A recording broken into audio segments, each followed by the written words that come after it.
We live? We live? uh, are we live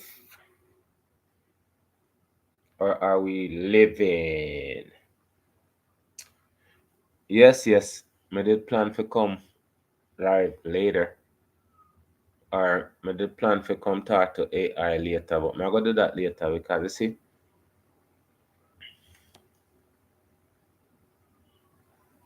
enough of the things that are going is we're not even paying attention.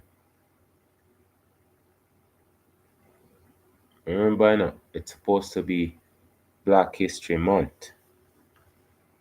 It's supposed to be there's supposed to be some culture of Black History Month. But if we no represent ourselves in a Black History Month, who are gonna represent we? The things them matter, I keep on saying the things that really matter to it. It just seems like it. We are the one who make it doesn't matter. From from 6 days ago, I started with people with content that represent us. But again, it just shows that people still not have no balance within their mind. Them still not have them their mind is still cluttered. The people their mind still cluttered. And it's not gonna happen overnight. But I'm just saying if we not start to understand if the people them want listen to the stuff them I put out there and not share it to one person. If we not push out the word them will make sense.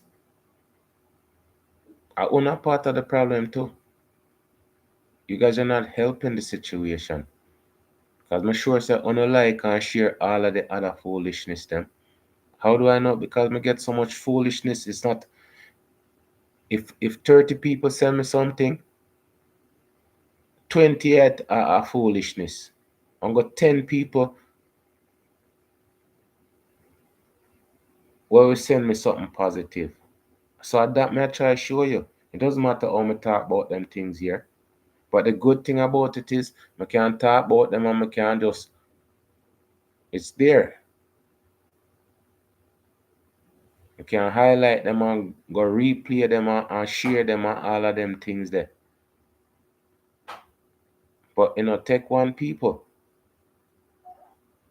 And I see the light them, I see the view them for my thing and that means say I not just me alone a view. And not just alone and me a talk. So enough of the things them is the push for change things. Oh no, say nobody now do this and nobody now do that and uno included in it. So sometimes that's why I say them people when me highlight for sure the strength of them people here. For sure say the difference between them people and uno. Just to show the difference between them people and uno. I'd rather hang with these people, talk about them people and highlight them people here. More than talk about uno and highlight uno. Go on about on the business cause uno nah do nothing. Uno nah do nothing positive uplifting. Just I'm go look on a thing today and them people here I look $35,000 from me. Eh? Them people I want to use my skills for and that me I try show Why would I use $35,000 to give them people there when me can use $35,000 to invest in myself? And that's the sad thing, people out there pay them people at $35,000 for invest in. And that me I try show you. That's why I say me just want to come on and just create my stuff them, and later on I can go over them. Because some people are not necessary for you to better yourself. Don't sit around and wait for them people if you better you. Nobody now promote you, them people are now big you up, them people are just focus on where them are focused on. And that's it. That's why I say for the whole month, I go highlight them people who are greater than the people them who want you to highlight them. I know me understand, say, look, forget about all of this stuff. Rather sit down on my channel and talk about them people that are run around and promote people and not promote nothing that's positive or uplifting. If you don't know collaborate to change things, you not just have full no agenda anyways. And I get that me get to understand some people just have them own agenda, so you have to just diversify your time to different department. So me say, okay, me tell you say the program them I listen to and the people them I listen to, right? Me listen to people who make sense. I understand. Yes, me come out and me hang out sometimes with people, listen to their point of view and stuff like that. But the people that really make sense, are them I gravitate to. That's why I say I'd rather have 30 people who's true to themselves than have 200 people who are not true to themselves and don't have understanding. That are the key thing. If them don't have understanding, them are gonna mix up everything and turn everything in a anything. So thank you guys very much. I want to thank the people them who don't like these type of stuff, because I get me keep on stressing it. There's enough content out there for please everybody. I am creating my content to please myself, like how my sauce them delicious, right? And then please me. I'm creating my content to please me and the people who are like-minded. People where them have some understanding. I want betterment. So this is happy talk. I'm telling you, them people I got you. These people has established themselves consistently to educate.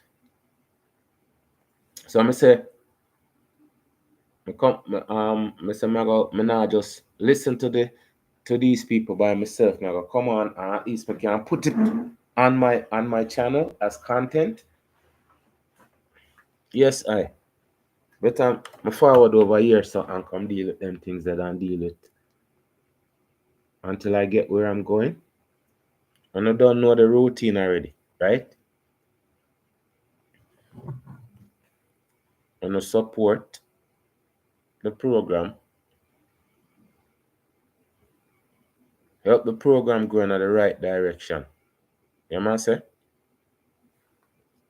So me say happy talk, me did I listen to it and me say alright then me stop it and rewind it, because me tell you say the content them wanna listen to, must be able to listen to them over and over. That's content. Sensationalism and headline and them things there is just a glimpse. And you're going about your business. It's not progressiveness to understanding anything.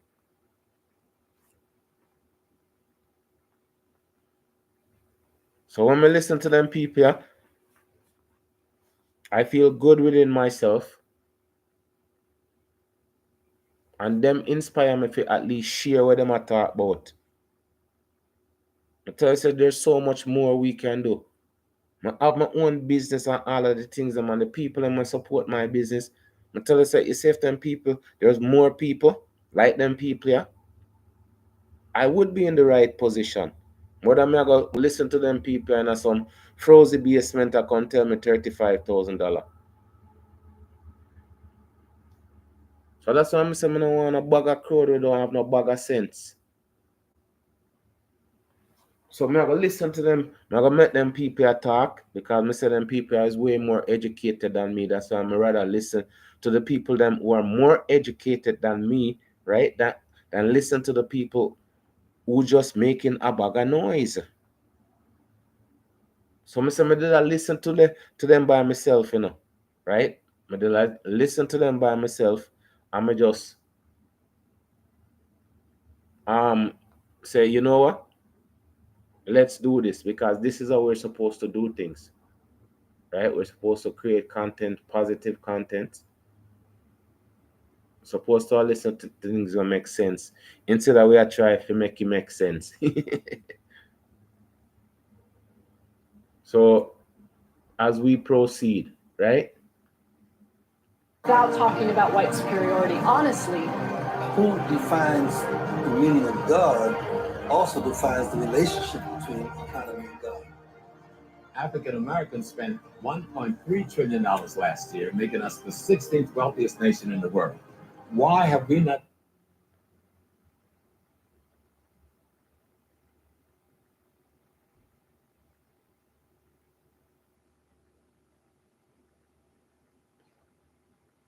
Peace, happy family. Welcome to another exciting edition of Happy Talks. I'm your host tonight, Taki Grant, and we have a very exciting conversation, very informative conversation surrounding Black media, Black press in particular. The title of the show is Uncompromising Black Press, Speaking Truth to Power, with Professor James Small and Jabari Azaze.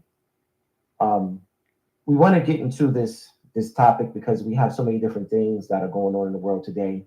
We want to understand that this is not a place that we're unfamiliar with in our community. And we want to see some of the things that we can do to address some of the issues that we have in front of us. And one of the things is that we came up with for a topic of tonight's show is the uncompromising Black press that has served us very well in our struggles, particularly here uh, in this United States of America. So with that, before we get started, we have our things, our announcements we'd like to make. With the family, let everyone know that we are actively in our Happy Clearance Sale. Just before we get into that, definitely want to give some shout outs to some people, but the Happy Clearance Sale is important because it helps us kind of move forward with the things that we need to do in all things happy. And if anyone knows, happy is about community. You see Professor James Small right here rocking the Power and Unity Happy shirt. And family, if anyone knows anything about happy, happy itself signifies unity. And right there, you can see the tying of the papyrus and lotus plants, signifying unity of the African family along the Nile.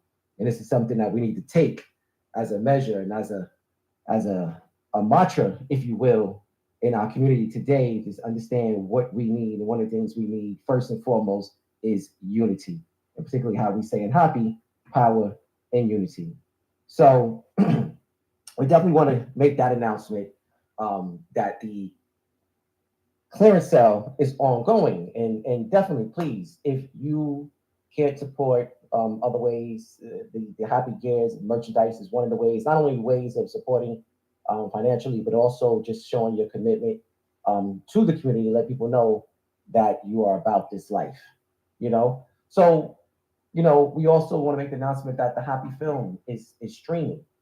When we think about the film itself and all the different things that we've gone through, it is streaming on multiple platforms, Tubi, Quayle TV, which is a Black-owned streaming platform. Definitely those who aren't subscribed to Quayle, please take this opportunity and, get on Quayle. Definitely super important that we support that Black platform, particularly in a time like today where we're being told that we have only us to depend on. So these are things that we need to actively be doing.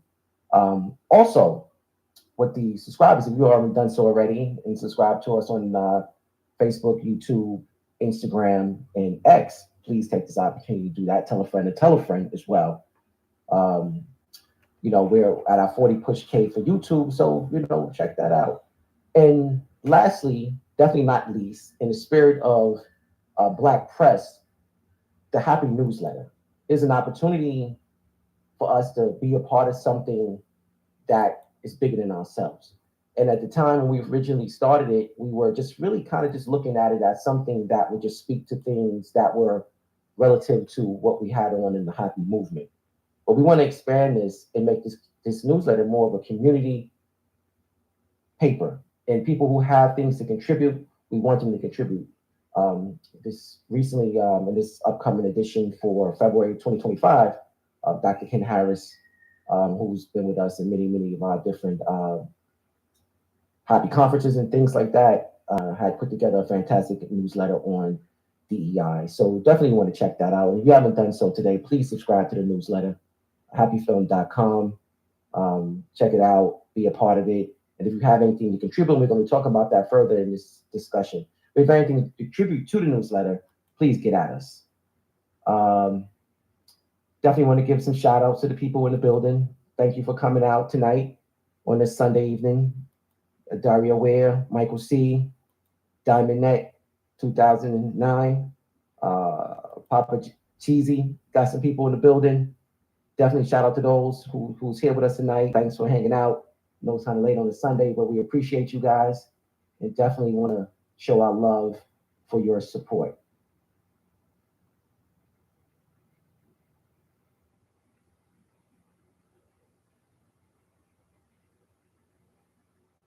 All right, so family, we're not going to pretty much take up any more time. We're going to get into this discussion about the uncompromising Black press speaking truth to power. From the earliest days of resistance to modern digital media, the Black press has been the lifeline of truth, telling, empowerment, and liberation for our people. At a time when mainstream media has often distorted silence or ignored the realities of Black life, independent Black journalism has stood as a beacon of truth, documenting our struggles, victories, and ongoing fight for justice. And with that, family, without further ado, we're going to bring in our guests, Professor James Small and Brother D-IEASYJERK. Peace, brothers. How are you? Peace and blessings, brother. How you doing? Peace to the whole Hoppy family. Peace to the elder historian and teacher, who I'm so pleased. He's looking good. So good to see him, Professor Small. Yes, definitely looking good. I like the outfit. When we were backstage a little while ago, I was like, wow, that looks really good. I like that. It's trying to be warm. It's trying to be warm. Okay. All right, family, listen, take this opportunity to share the video, like it, share it before we get started, really get into the discussion. Definitely want to tell people that we are live, let everyone know that we're in the building and we're about to get started. So, brothers, we know one of the things that came to mind originally when we thought about doing this show is the idea of community. What does it look like today versus what it looked like some time ago?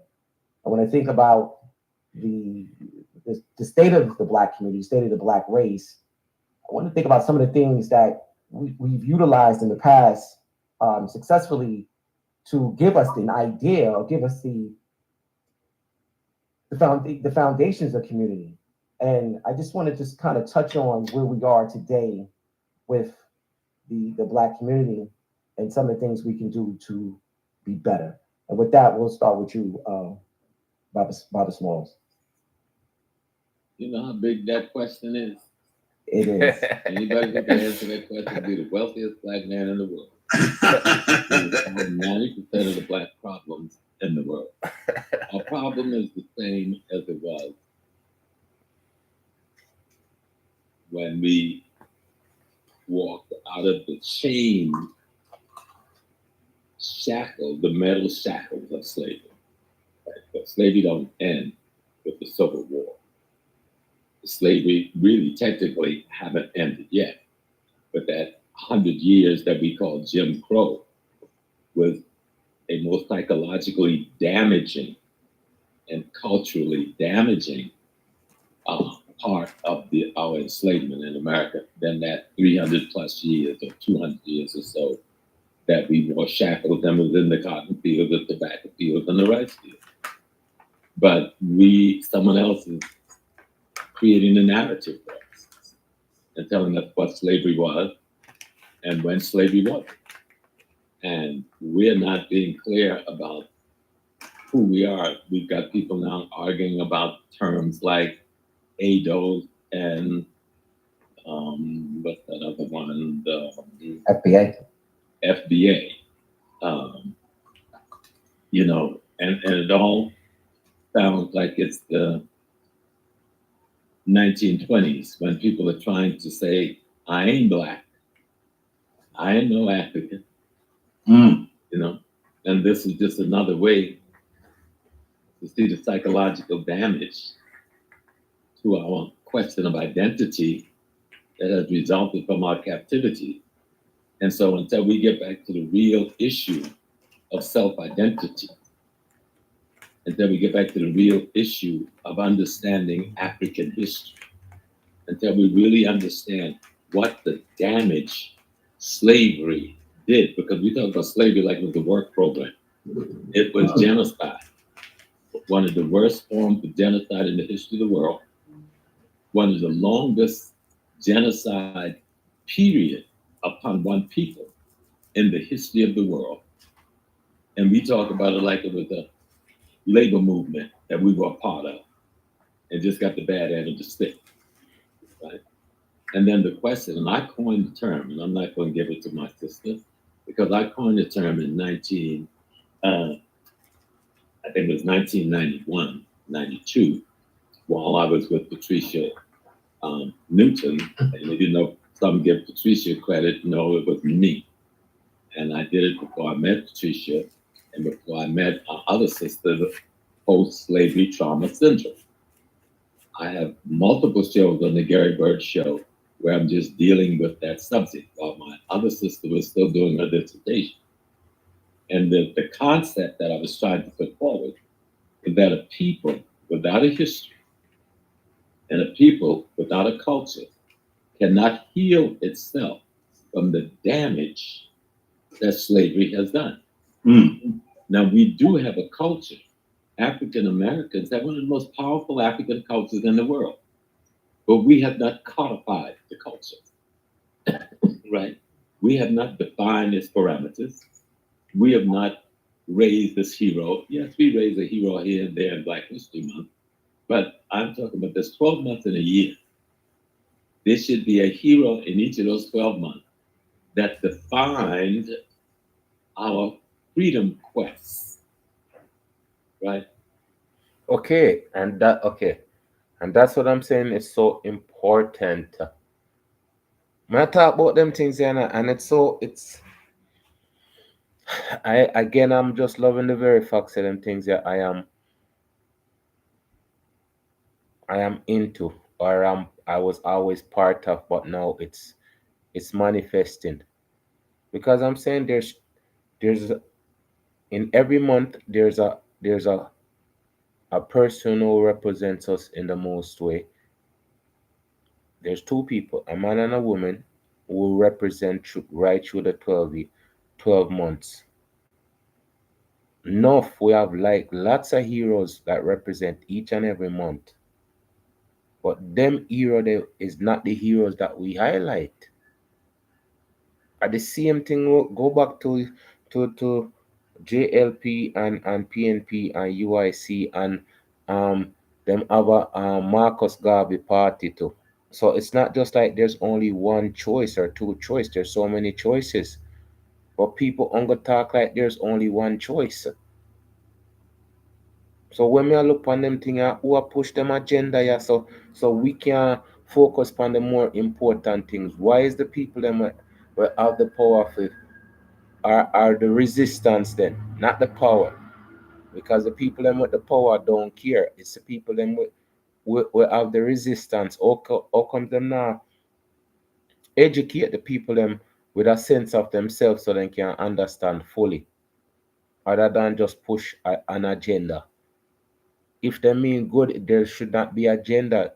Meaning good just means good for everybody.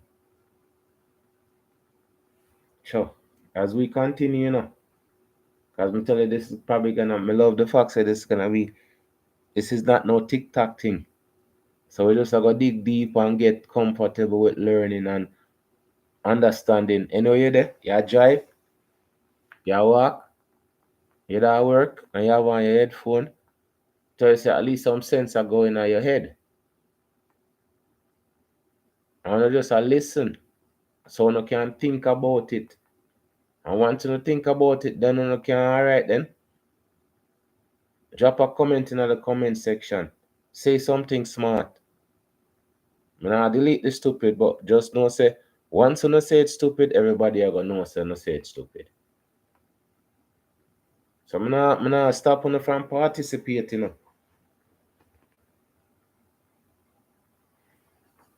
Our freedom quest, right? The calendar is like we didn't listen. We go to Kemet, but we don't listen to Kemet. It's like that last stop of Jesus that I talk about all the time, right? Here's a guy painting a picture of the guy that's supposed to be God. And the guy sitting at a table with the light of the sun around his head. So we call it halo, so we don't have to say sunlight, so we don't have to say rock, right? As an imitation. He has 12 people around him, but we call them disciples. Disciples instead of the 12 signs of the zodiac or the 12 month of the year.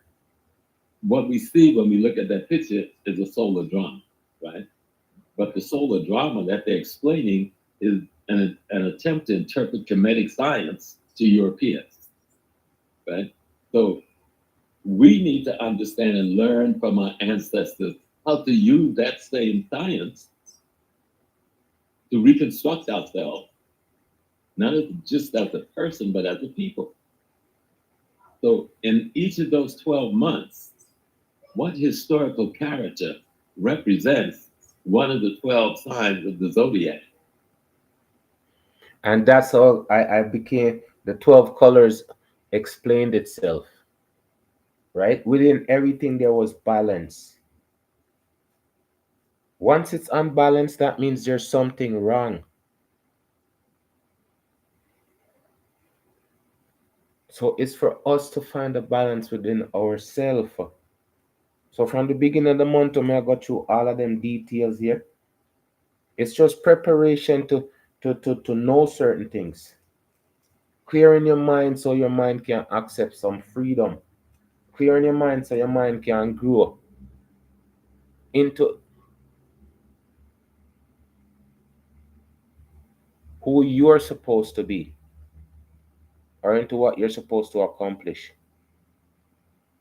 The funny thing about it today, I'm never disappointed because I don't know, say, when you go to these people always have a demand, right?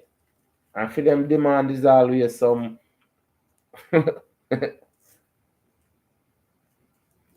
We don't demand nothing, we just accept, right? We just accept. I got drop some like maybe some half an hour point of view videos, yeah.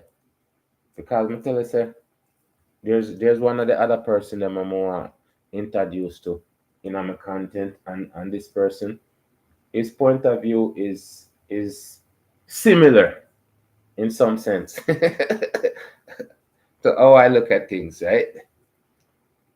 And him have quite a few subscribers, so I guess him subscriber them have him same point of view. But I will introduce him at some different time, like half an hour point of view. But as we continue, Presents one of the 12 signs of the zodiac to us in terms of how we extract ourselves from the damage done, then restore ourselves to what we were before the damage was done. So that is the quest that that may not be the precise pathway, but at least that's the general framework of the quest that we must be on in order to come to that point of healing. We're not going to be able to heal as Africans to become good Christians. It hasn't worked. We're not going to be able to heal as Africans to become good Muslims. That got us in trouble in Africa. Many of the people who sold us into slavery would say, Salam alaikum. Okay. Though many of the brothers who got sold into slavery is Muslim too, about 30% of them. So we need to study history so we can clarify the mystery. And that's my byword. The history will erase the mystery. Once we study the history, we can begin to come up with the methodology for self-restore. Okay, and that I want to talk about, right? We understanding how great these people did. How did these people become great? By just living their life. Them people live them life in a great way. So me going back, it makes sense. That makes sense. For we set it up and understand with greatness from the people them that was there before us. So that's why it's so important me I do the things that me I do. And I continue doing the things that I'm doing just because it reinforces the fact that it needs to be done. And all of them things I always said before. We need to write. We need to write. So me creating these content on YouTube where it's really readily available. That's pretty much me writing my book. Come up with the methodology for self-restore. We will come up with a narrative that can lead to what method must we go through to restore ourselves. The only way, my brothers and sisters, that you can restore yourself is to return to who your ancestors was before this drama started. You know, if I'm a banana and somebody turned me into a pear, in order to be a banana again, I got to return to being a banana, not a banana. I got to become a banana again. You understand? We got to become the African psycho-spiritually worldview value system that we were into before we were so rudely interrupted by the Hyksos and the Hittites and the Assyrians and the Persians, then the Greeks, then the Romans, then the Arabs who were literally their children, and then the Turks, and then the British, and then the Polish, and then the Portuguese, and so forth. Through all that 2,000-year period where those names I just called invaded our land, robbed us of our natural resources, what they're still doing today, destroyed our basic institutions, forced their culture and language on us by force, by swords and then by guns, forced their worldview on us, and then forced on us the method for resolution to cosmic and ecological problems that our mind needs to understand in order to reconstruct. And that's why, going back to Kemet, the work that you guys have been doing, and Spari and Happy have been doing to really understand Kemet, so we can extract from the ancestors the tools necessary to restore a worldview in our consciousness through values, interests, and principles based on some cultural map we're using to become whole again. And we're not gonna be able to say I'm African if I've got the religion of our genocide, if I've got the basic culture of our genocide, if I've got primary language as the language of our genocide, if I have the genocide's worldview and how I'm valued in that world and how he's valued in that world, we will never be able to restore the African, no matter how much money we get in our hand, how many degrees we get in our hand. The African is a real being in the cosmos. It gave off a certain body of energy when it was that helped the universe maintain balance. It wasn't just about the balance between me and you. It's about the balance in the entire universe itself.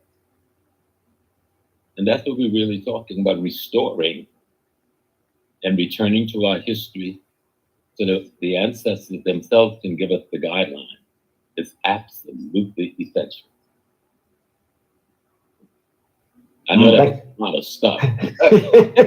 Well, listen, it sounds like you're going to be a rich man because, you know, I think you did a good job of answering the question. So whoever answered that question be the richest black man on earth. So Thank you for that. Yeah.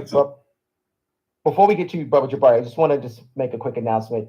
Family, please, like I said, like, comment, and share the video.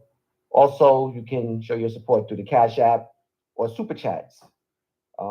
Please take this opportunity, Cash App, Super Chat, definitely show your happy love. Jabari, when we talk about the uncompromising Black press, before we get into that topic, I want you to really, if you can just veggie back on what Professor Walls was saying about community, just speaking truth to power to the Black community. What are some of the things that we need to take the next steps? You know, you can sit on a panel with Professor Small and forget you're on a panel, right? I'll just sit there enjoying his commentary. But that's how it is when Professor Small gets to speaking. You have to just sit down and take it in. So I really want to thank him for always being a beacon and speaking truth in a way that we can take it in and understand it and right. Forward. I wanna read a quote, a very brief quote from my book, actually, that really veggie backs on what the professor just said. And it's actually a quote from a chief that I work with in Ghana very regularly, Dr. Nana David Whitaker. He says, what you do for yourself depends on what you think of yourself. What you think of yourself depends on what you know of yourself, and what you know of yourself depends on what you have been told. There is a direct relationship between understanding who you are and then meeting the needs of those people that you consider community in a very tangible way. Very often people will say to me as a historian, and I know Professor Small has heard this much longer than I have, what does learning our history have to do with anything? I have to pay my rent. I got to do this. I got to do that. How does that help? And I'm always trying to tell people that history helps you understand how you got to where you are. And if you understand how you got to where you are, then you can then chart where you need to go. It's that simple. Okay. And this is what I keep on saying, though. If we just eliminate where we come from, how can we understand who we are? So that's why I said we were great before. We were great people before. So there's nothing wrong with being great. That if you embrace. But as we continue. It's that simple.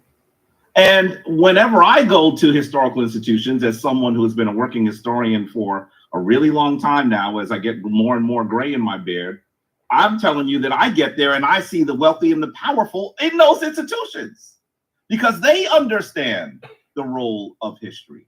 Professor Small, I was at the Metropolitan Museum the other day at a tour, and I met an elderly white couple that said, we heard you go to Egypt every year. We're going for our first time. And I said, oh, that's wonderful. What airlines are you going on? And they did this. They went.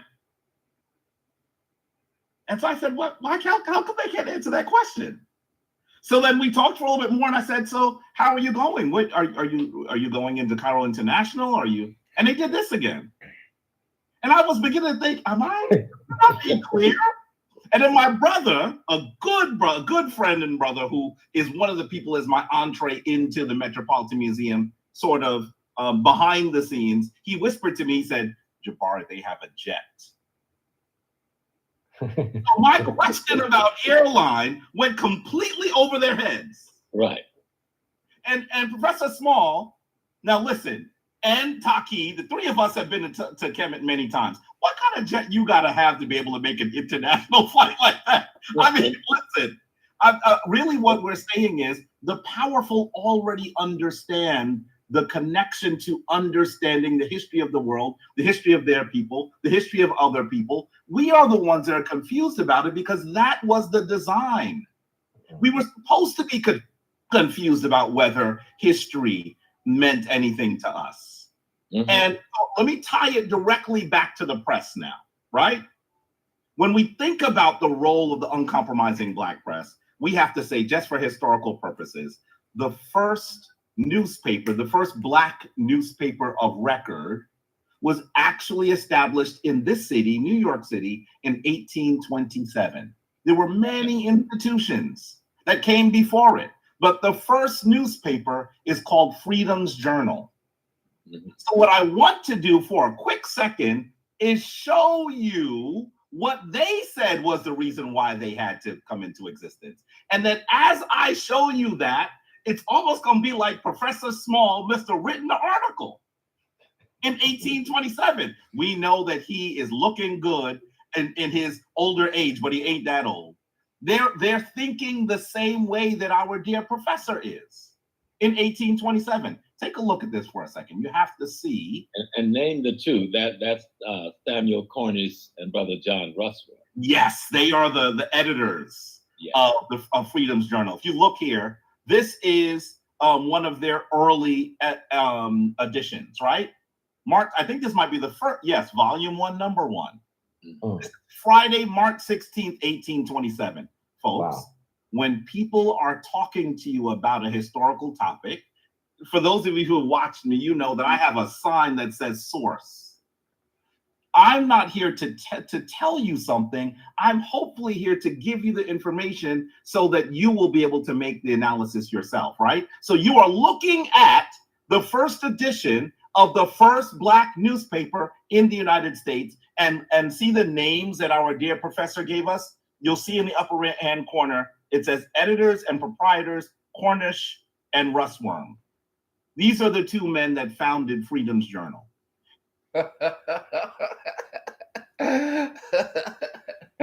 Man, that is so amazing. They're editing their own newspaper, their own business, doing their own thing.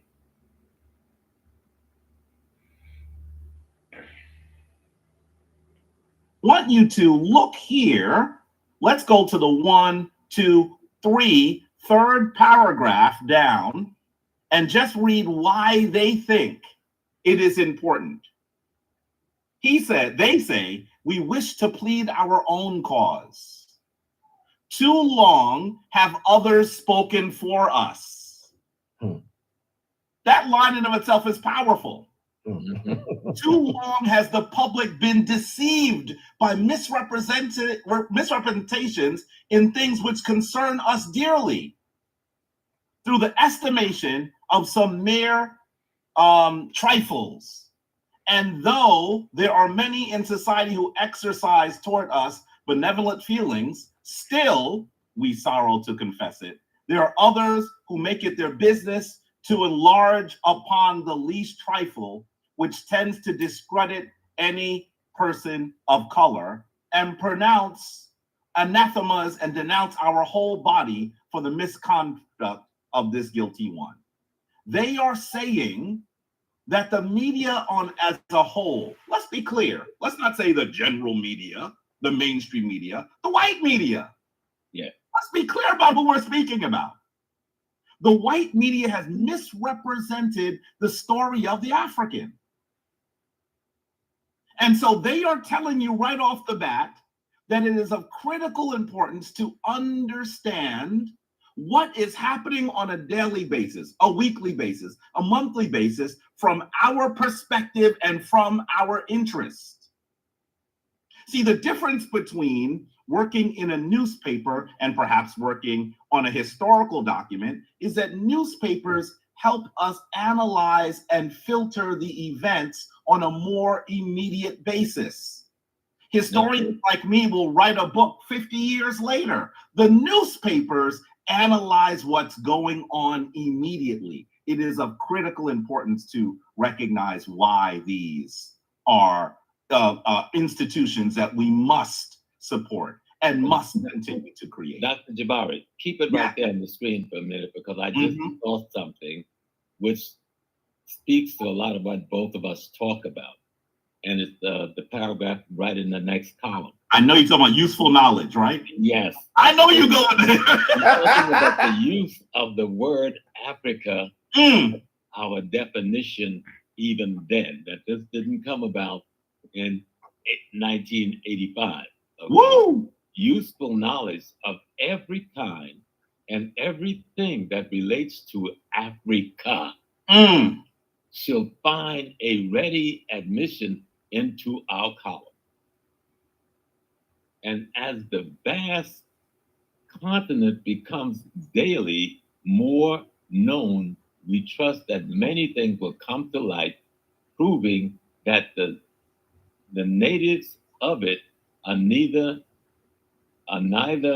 or ignorant nor stupid as they have generally been supposed to be. Now, just that one sentence right there, put the ADOS people to rest. Yes. The other people to rest. Yes. Because we understood back then we still African. That's right. We may be in a situation here, but we still African, and we're from that particular continent. There it is. And Professor Small, I'm going to tell you, when people started saying to me that we are not Africans, that in fact, they even said at one point that 2 white scholars in the 1980s convinced us we were African. The first thing I said was, wait a minute, these people must be really young, because I know that I was around before the mid-1980s, and I'm very clear about that we were clear who we were, right? But when you look at something like this, the first Black newspaper in the United States, very clearly describing what is important to us. It should be clear that reading and understanding the aims of these individuals will help us understand, help us chart a trajectory from 1827 to 2027.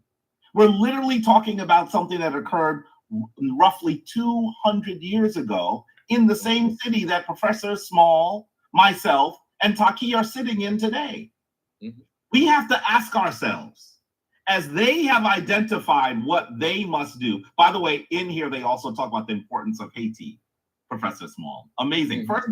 First issue, they're talking about these international topics that relate to people of African descent, right? When we look at what they thought were their most important aims and how they thought that they should approach these issues, we must then say, have we succeeded? And if we have not, have we succeeded, people? Have we? The answer is absolutely not. Absolutely not. We have not succeeded. We have not challenged each other to be unlimited. We have not come together to create anything close to what these people are talking about before. And that's why it's so sad for me knowing that these people are so great and they still live on. We're just not highlighting them. And people still live on. Absolutely not. My goodness, only if we could. Have we succeeded? And if we have not, perhaps we should look at what their strategies were, figure out what did not work the way they expected, and then drop our own strategies. This is why understanding history from our perspective is of critical importance. And so, by the way, just a little bit more, you should know also that they just hold that thought for a minute. Please, I have to ask a quick question. How the hell did we do this in 1827? Like, what? This is during the shadow enslavement. African. and they knew who they were from the day they stepped off the ship. Yep. In the 1770s, when Prince Hall and those brothers had fought in the American Revolution, the first thing they did when the white man rejected them from the Masonic Temple, they formed the Free African Lodge. And I'm one of their members. Our mother lodge in Boston is still called the Free African Lodge. They knew from the beginning. And the person who asked to have the name changed to Prince Hall founded the African Methodist Episcopal Church. It was Richard Allen, who was also a Free African Lodge Mason. Yep. So they knew who they were. Yep. So these brothers, Cornish and Russman, were they a part of that Prince Hall Lodge? Very likely. I'm sure if I look up the register, I'll find their name. It's interesting. I don't know whether they were, but I would not be surprised that would not surprise me in a moment, because in that instance, of course, what they were, sometimes people in our community make it seem like membership in those associations mean that their interests are divided. But in actuality, those institutions, particularly at the time, were groups of men who were working, educated, and saying, how do we, with the information we have, with the resources we're able to muster, how do we now move those for an entire people? Right. And so that is what they did. And we should understand, even Richard Allen was part of the Free African Society. I mean, let's be clear that they were clear about what they must do. And if you just read this small section here, take a look at this. If ignorance, poverty, and degradation have hitherto been our unhappy lot, has an internal degree gone forth that our race alone are to remain in this state, while knowledge and civilization are shedding their enlivening rays over the rest of the human family. Are we supposed to be the ones that don't understand the lot of all of humanity? Isn't this what our enslavers want us to do? That's what they're saying here. But keep reading that, Jabari. And then let's go. The recent travels of Denham and Clapperton in the interior of Africa, and the interesting, listen here we go. And the interesting narrative they have published, the establishment of the Republic of Haiti after years of sanguinary warfare, its subsequent progress in the arts of civilization, and the advancement of liberal ideas in South America, where despotism has given place to free governments, and where many of our brethren now form important civil and military stations, prove the contrary. They are saying we must understand civilization, we must understand the globe and global relations, and we are capable. Look at Haiti, look at things that are going on in South America. They're saying we are capable, but we must have a better understanding of our history, and we must develop relationships with people of African descent around the world and on our home continent. And this is a pre-Civil War document. That's right. Yes. That's right. That's right. That's right. This is a pre-Civil War document. Now, here's one of the other things we need to understand.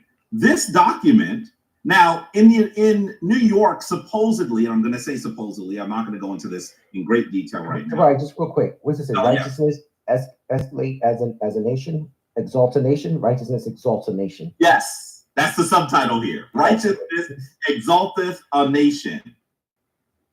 That's their subtitle. Wow.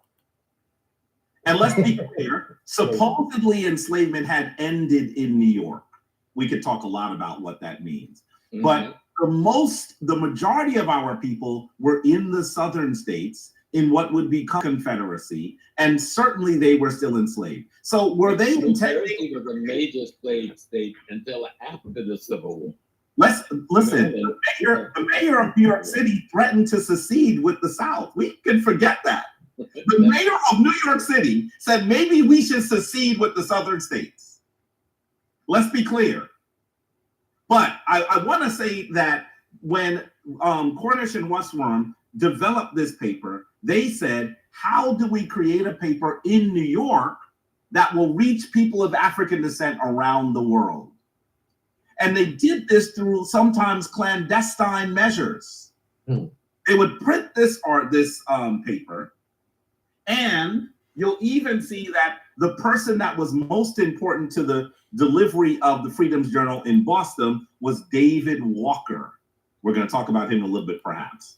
The person who wrote David Walker's Appeal, very important book, one of the most revolutionary texts that you will read. And I want you to understand David Walker's Appeal. I believe it's 1829 is when it was released. September 1829.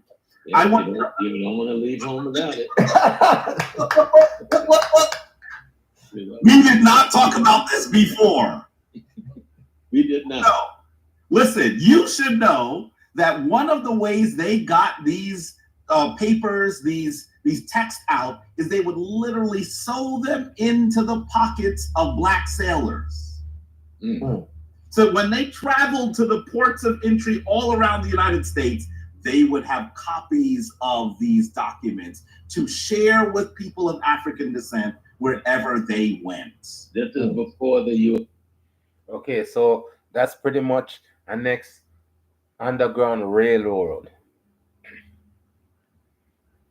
This is how I'm saying how we were genius, the way we used to do things. Because everybody was against us. Everybody was against us. Now nobody's against us more than how we are against each other. The strength we have is so strong against each other. Morals is invisible.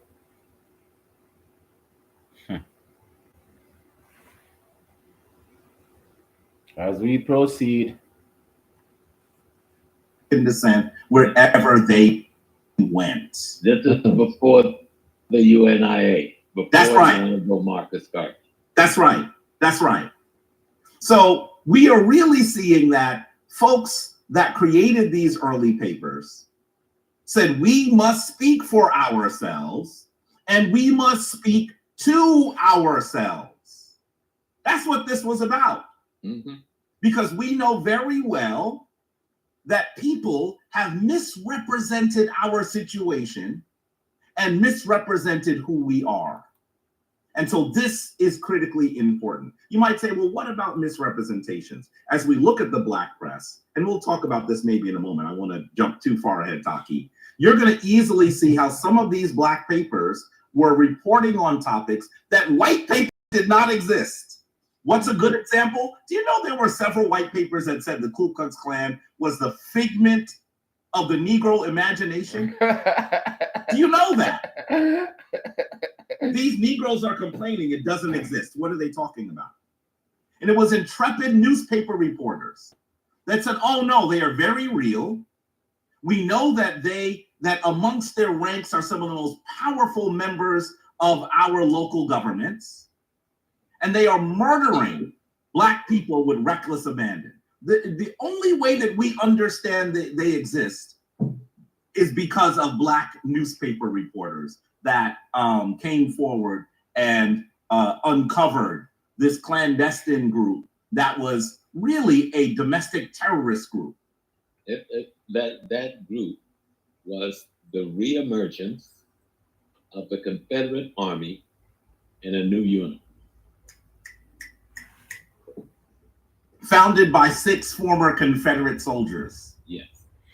So let's be clear. On Christmas Eve of 1865, let's be clear, it came from the Civil War. That's right. That's right. So let's be clear that these racist institutions were created to murder Black people in a very public manner as to control the minds and the actions of Black people.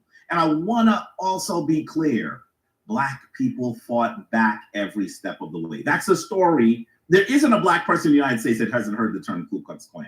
But the story of how we continued to fight them and how ultimately a little old Black lady ended the old Klan is not a story that we talk about. A little old black lady ended the Klan. Went and How sued many of them you and heard took that everything before? they had. Listen, how many of you have heard that before? Most people haven't. Hey, So- Jabari, you can't tenderize people. Just go ahead, share it. I will, but we got to jump forward for the Klan. Before we do that, we have to give some examples of how powerful and uncompromising Black press and Black journalists continued to speak truth to power, and how we were able to do that in a manner. Now, listen, today, if you say something that actually highlights the racist and their white supremacist actions in this country, perhaps you might get passed over for a job. Perhaps. This is difficult. When these journalists were doing this, Professor Small, they would often nearly lose their lives. Mm-hmm. The stakes were as high as you can imagine. They did not get higher. Remember, they blew up the office of Ida B. Wells. That's where we should go next. Can we go to Ida B. Wells next? Take us there, brother. Is that fair, Talk? Can we? Man, I'm telling you, when I listen to these stories and see that these people are heroes, though, because they're telling the truth. I don't understand how it's still the same, though. There's no elevation from where them go through. In a sense, when we write the manuscript, we get better. And it's like, say, we burn the manuscript so we can get worse.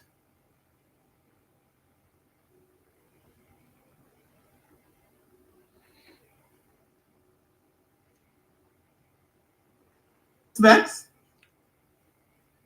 Take us there, brother. Is that fair, Taki? Yes. But before you get into Ida B. Wells, brother, I just want to just give a shout out to Dr. Daniel LaRoche for the super chat, and the brother Lucio for the Cash App. Family, please, we thank you extremely much for that. And this is definitely a powerful show. The brother Wolfman said that, and it's going places I didn't even imagine. So, family, please take this opportunity to like, comment, and share it. You're missing a good one here, those who are not in the building. Go ahead, brother Jabari. I think we have to be clear that, as I've mentioned to you, the reporters of note, particularly in this. Okay, and that match I show you, with we don't know how it's. Okay, you see that program here? This program is so nice. It's so informative, refreshing, educating, all of the stuff them. Right? And the program 2,915 people watch the program. And just 292 people press the thumbs up button. That match I show you all. I don't understand though, man. I don't know, something about we. Something about we.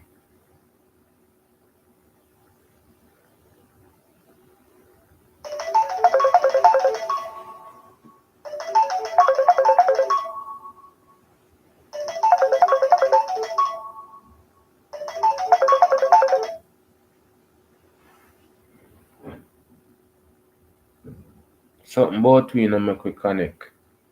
I'm tell you, say, every time I depend on my life, I always get a phone call. It's always different people still. But there's something about us. We not connect to each other.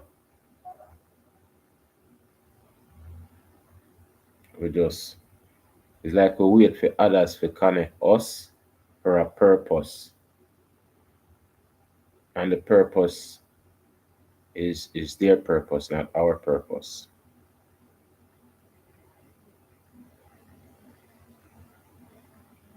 That's why I'm saying I like them program here. Like, listen to them. Because in time you listen to them, it's like, I tell you, yeah, it's like them might talk about you. They're really talking about you.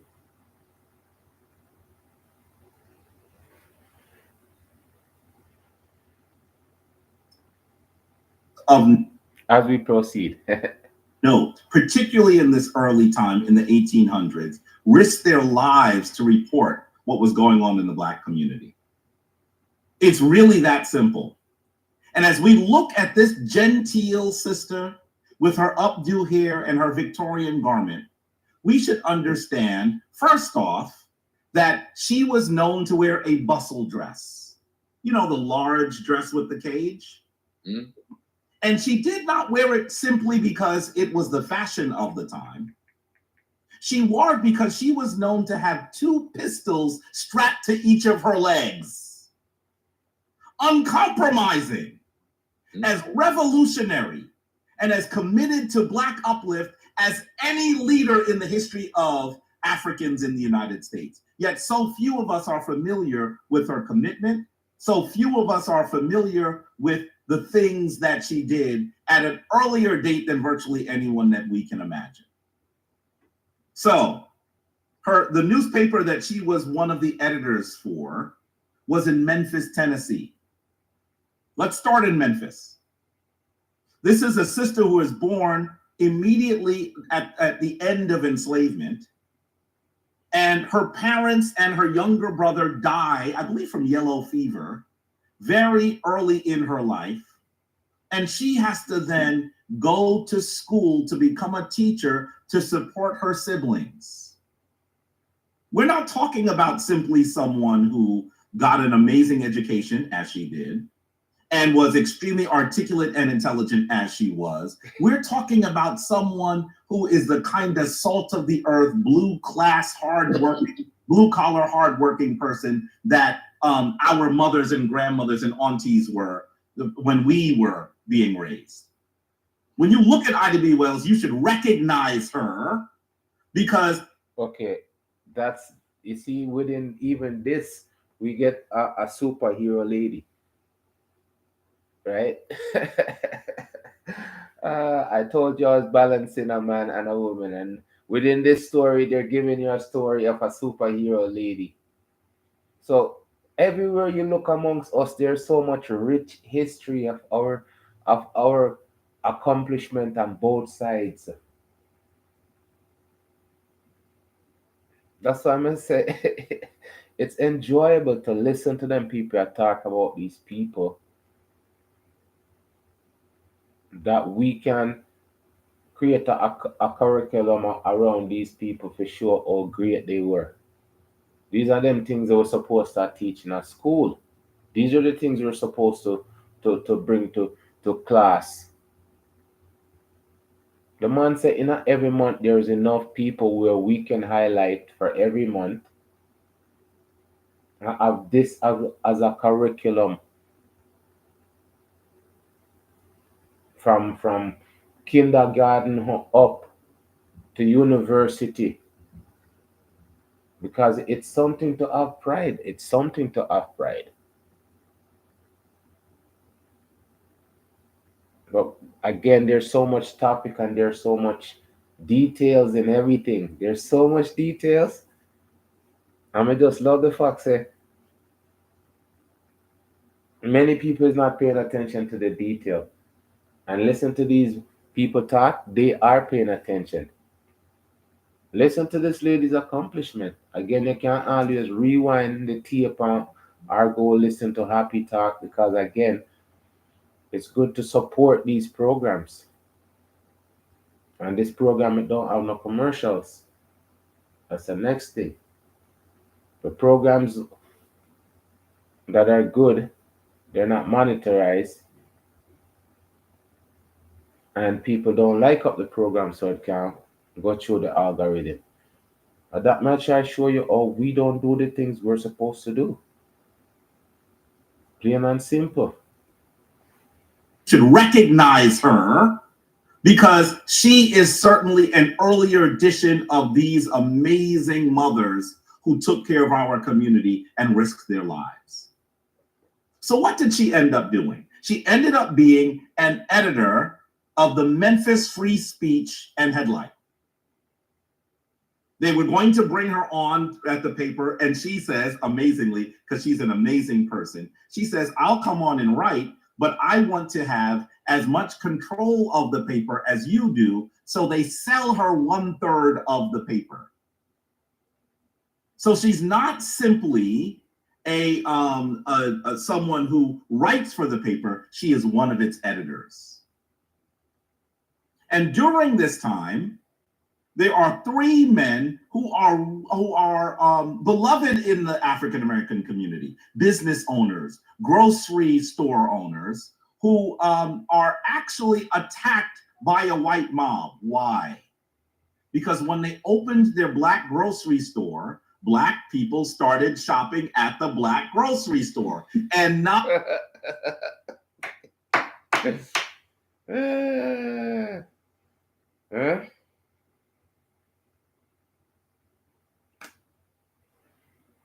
So many times I always ask, how come them people that can come in a phone neighborhood and set up shop? Because them have protection. Even today, I tell you, say, these are the things when I say I've always wondered about understanding, seeing the proof.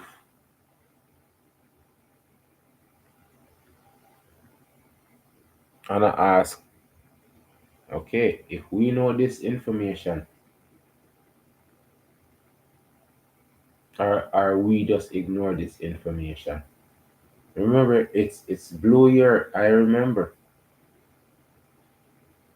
Does anybody remember anything? Or everybody have TikTok memory? And finally, I put something together.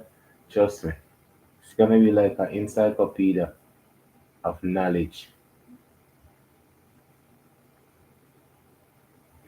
Because let me tell you, say, these are the conversations we're supposed to have. These are the conversations I have with certain people. Because once you start talking about them things here, people, their mind start to wander.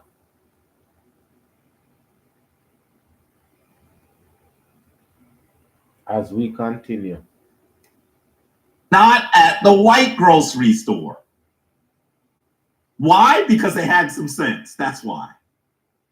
And so the white grocer was so enraged that he went with the mob to attack the store. Now, those brothers who owned the store in the community didn't simply roll over. They defended themselves. They came with weapons and they defended the store and themselves. That's the part of the story that we often don't hear. I hear young people these days, Professor Small, sometimes saying, I'm not my ancestor, I will fight back. And I say, how dare you misrepresent what your ancestors did when the stakes were higher? You're talking about having a little slap fight in the street that you're going to put on the internet. When we fought back, we knew that our entire communities could be razed, that our families could be murdered. And we continued to fight because we said we are men and we are women. And we are not going to allow these people to continue to treat us like we are not human beings. So eventually those 3 men have their store destroyed. And they are accused of attacking a white woman. We know that this is what happens, right? Eventually they are... I tell you, say, even the Jackie Robinson store, I tell you, say, the people, even when the man clear him name, them still put it down, and his record was still carried on to say he was court-martialed.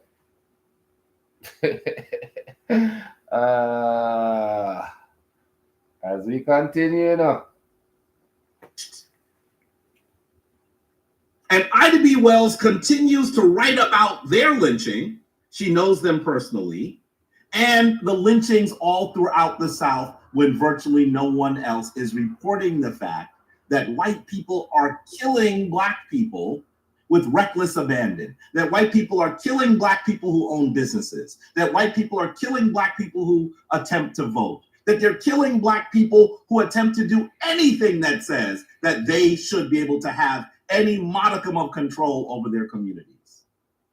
She continues to write this. She writes an amazing text called Southern Horrors and the Red Record, talking about lynchings.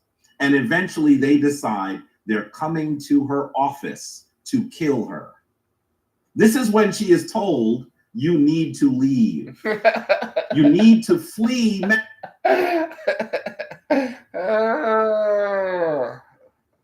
Look, it's not funny in a sense that, haha, it's funny. It's just sad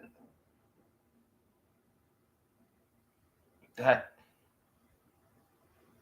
you know, we turn the gun on each other and I box up each other. And all our enemy is the same. Now we turn each other enemy.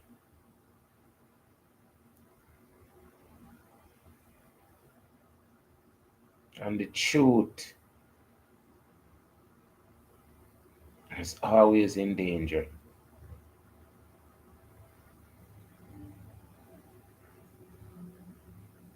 The thing about it is, if everybody was saying the same thing,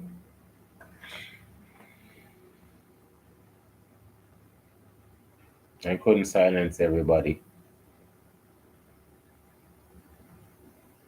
But they always want one person to be the sacrificial hero.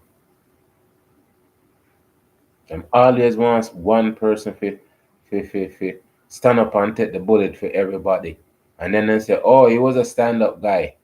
Now he's lying down. It's never supposed to be on one person for save everybody else. Because one person is busy saving themselves.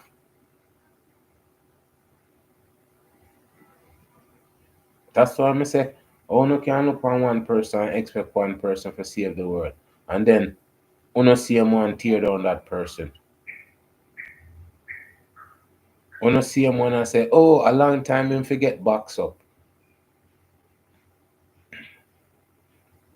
Yesterday, I tell you, it was a nice family day because my children, my brother, them, and we just a conversate. I tell you, they just want, they go live, but then they too, well, one of them, they too nice, we go live.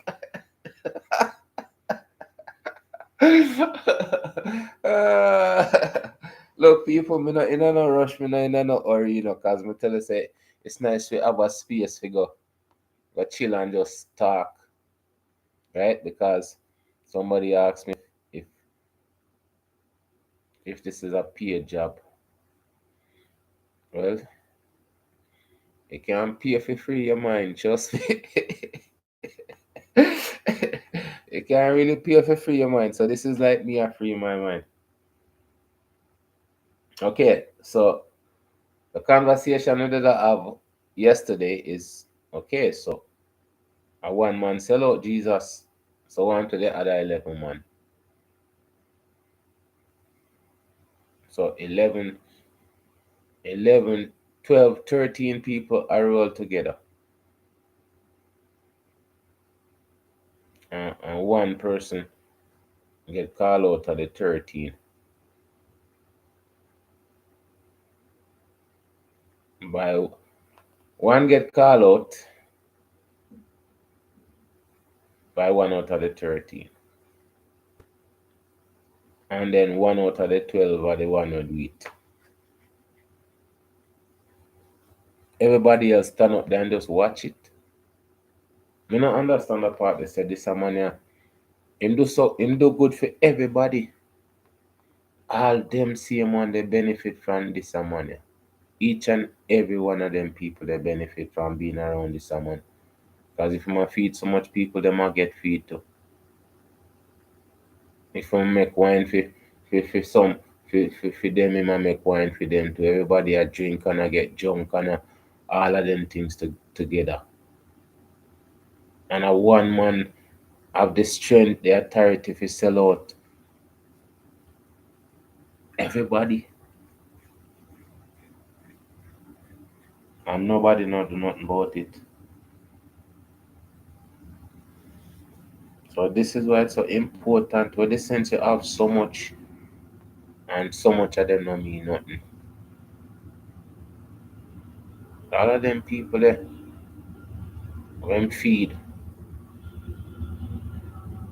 cheese, me I tell you sometimes, That's why I say it's a simulation. All it is just a simulation because people just pretending to be some character from the Bible instead of just living as good people, getting along as good people. The same people say Happy New Year at the same. The same people them a say Happy New Year, and the same people them a make sure say say live to see a next one. Eh?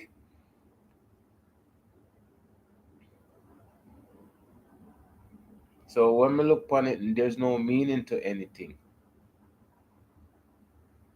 There's absolutely no meaning. We just a pretend that there's meaning. Because if a person can live them, work them own life for everything where them live for, what them work for, so they can enjoy it at a certain age, and then somebody just come and take that just box up that the person there just like that there. That means that the person whole life not have a meaning. It's just a memory.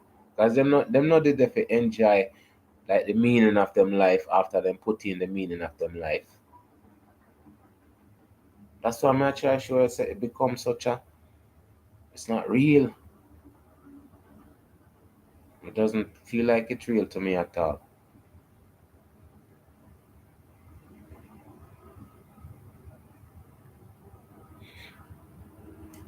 So as we continue listen to the professor then cause me tell us say me just listen to the people them and me say it's worth sharing.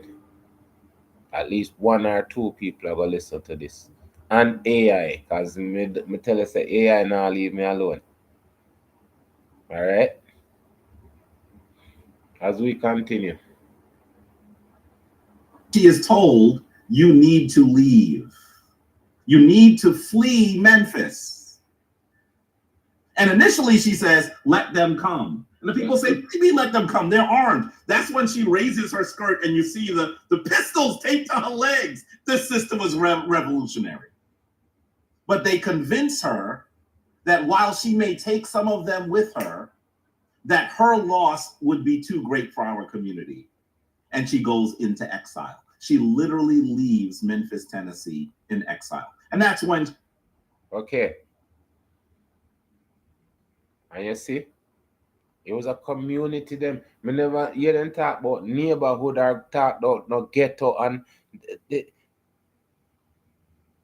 it's community. We used to have respect. What the hell you can't call it ghetto and that's you call home? And who make it a ghetto? It's how you live that makes it a ghetto. You know me, I'll have a conversation one time. It's so funny me have a conversation. I come to say where some people look on certain things and I try convince you or them look on certain things. I'm never in an argument with nobody, me always in a conversation. Them look at it as an argument, but at the end of the day, as much as them argue, them still learn something. Because him did I say, oh, this is ghetto. I say, yeah, you can call it ghetto, but people get up every day and go work and then come home to them family and come home to them home. Them not look upon it and say, oh, I'm going home to the ghetto. No. So when people put a name on something, and that's why I say a person's opinion of how they think of you is not true until you do what they say.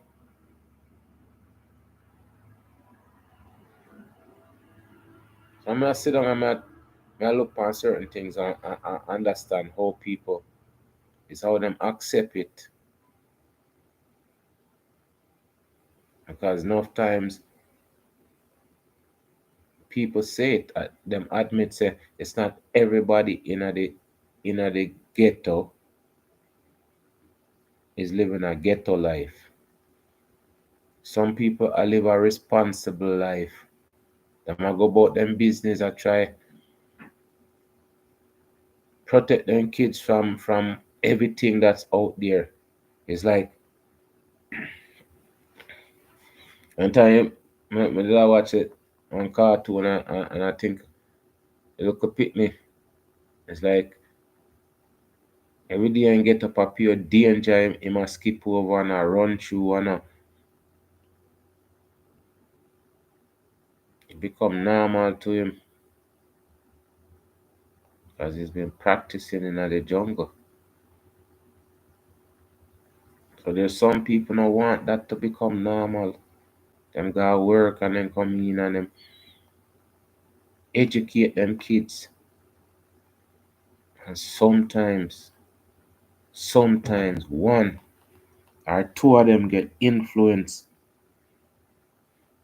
by what's outside or the parents are fight for them don't get into, but them get caught up. But it's not because of the parents. It's just because of the allure of the neighborhood and the perception that if them join up out there so it give them something more than what them parents are try instilling at them. I tell you, it better figure college than figure funeral yard, Because when you got college, the degree where you get can change so much things. But the same time you got funeral yard, everybody get paid except you. Funeral home. All the dog go pass and get a bone for them. So this is why I say how these people used to be disciplined in how them live amongst each other. Make it so, community come together and make. That's why I say in a most of them times yeah, there was no, yes, the government was there, but within the government there was these people living in unity. This is how that we used to live. We used to protect each other. As we proceed,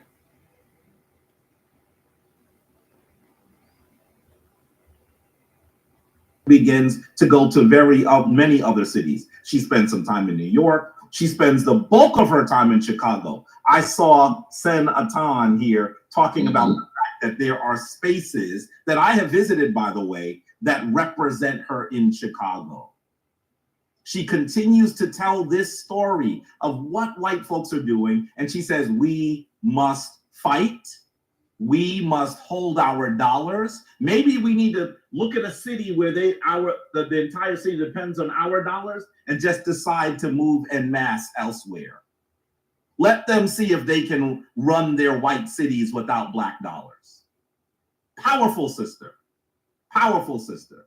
And she literally goes around the world. She goes to Germany. She goes to England, fighting this case, trying to get the world to assist the African perspective in America. This, when you're talking about modeling yourself after someone, she's one of the ideal models of that time. That's right. That's right. There are few leaders who are uncompromising as her, as articulate as her. She holds us accountable, black folks accountable. She critiques us. She tells us this is what we should be doing. I don't know what you're doing. I mean, the sorts of things that she did were amazing. And she has an entire autobiography written about her that most people have never read.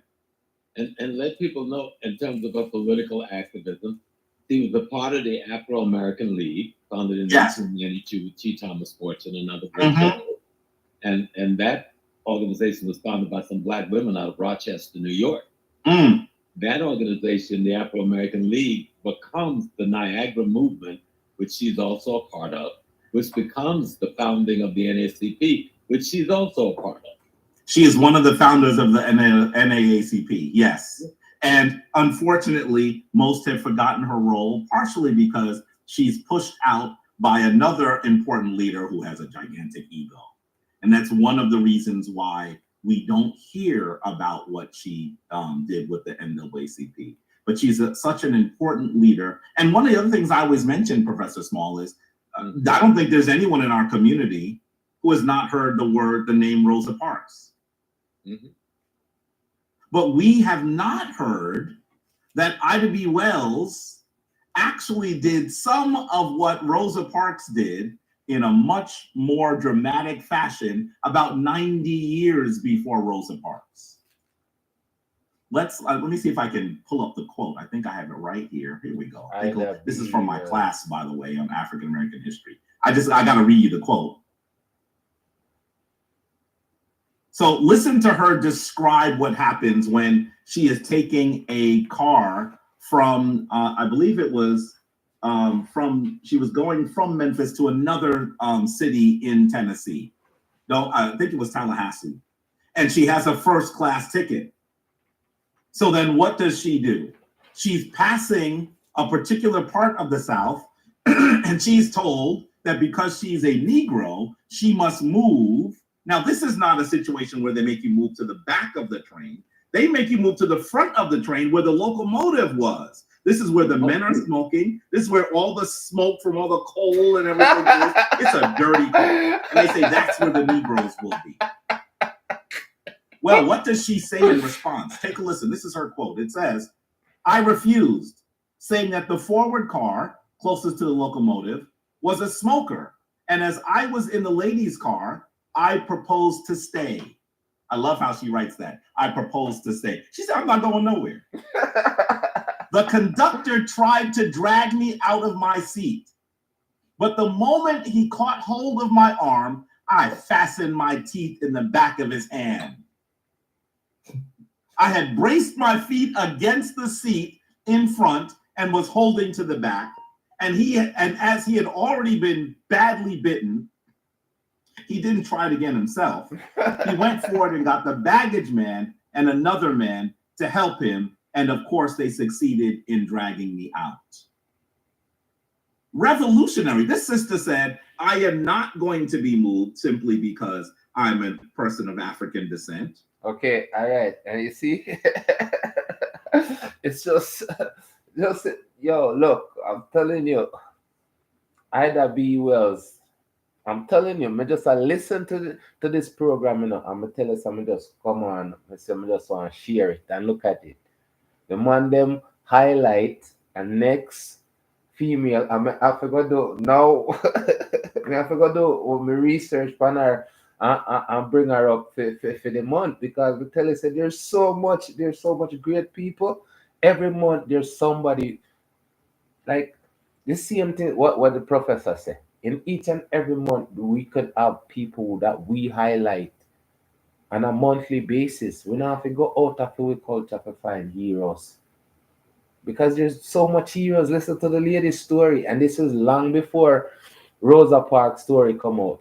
That's why I said there's so much other stories that's never been told, because we don't write about anything. But then people used to document them life, right? We used to document our life. They used to document their story, right? But at least we used to document. We used to be articulate. We used to be scholars. We used to be the stuff that we used to do. That's why I said them things are so nice to listen to and so amazing, because it's within us. As we proceed, people. I am not going to be moved simply because I'm a person of African descent. I paid for this seat, and this is where I will stay. And she took this case all the way up to the Tennessee Supreme Court.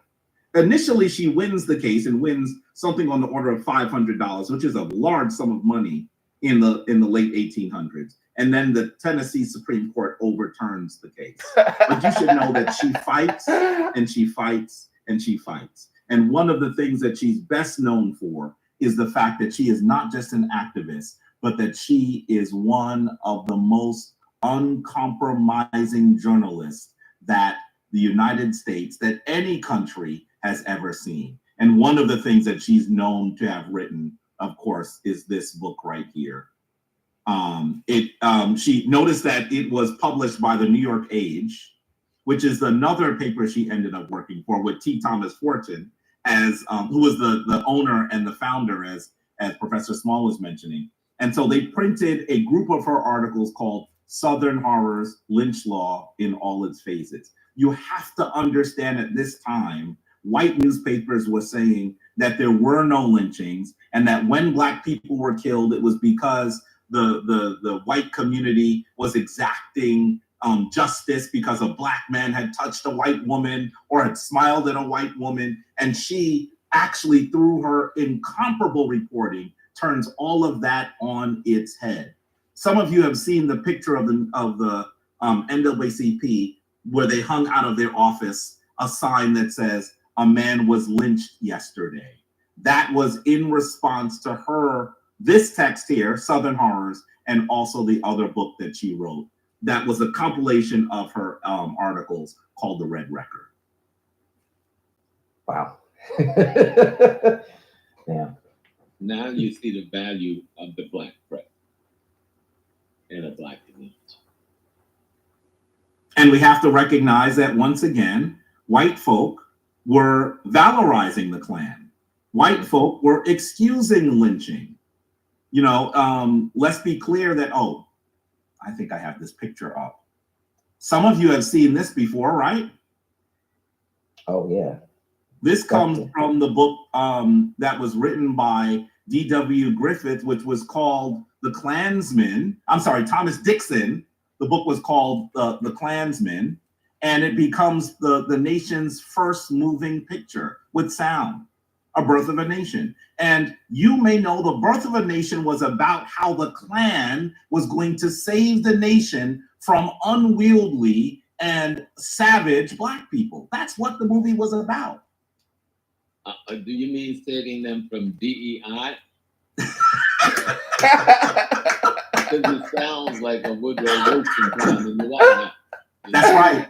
That's right. That's right. And we should recognize that this is connected to the White House because Woodrow Wilson, there's Wolfman Lou. Woodrow Wilson screens the film at the White House. And as it's played, he says that the movie is history writ enlightening. This story of how Black folks after the Civil War then want to take control of the South and harm all of the genteel white people. There's a very famous scene that is absolutely racist and painful, where supposedly a white woman is being chased by a Black man, who was actually a white man in blackface, by the way, who was chasing her because the one thing that he wants that he can get now that the North has won is a white woman. And she runs and runs and then decides she's going to go to a cliff and says, "I'll jump." And he's coming after her with froth coming out of his mouth, and she jumps off the mountain, killing herself. This is the kind of imagery that we see. We then see Black people in the United States Congress eating fried chicken with their bare feet on the desk. This is the representation that white folks were celebrating. That was celebrated in the White House. Without Black journalists like Ida B. Wells and others, the story of the Klan would first, we would be told that the Klan did not exist. And second, when it was clear that they did exist, they would be described as heroes that were putting the South and other parts of this nation in order, were it not for the intrepid reporting of these Black journalists who were risking their lives and the lives of their family risking their lives. They weren't going to be canceled on the internet. These individuals had a noose for them. They risked their lives to tell the story of what was happening.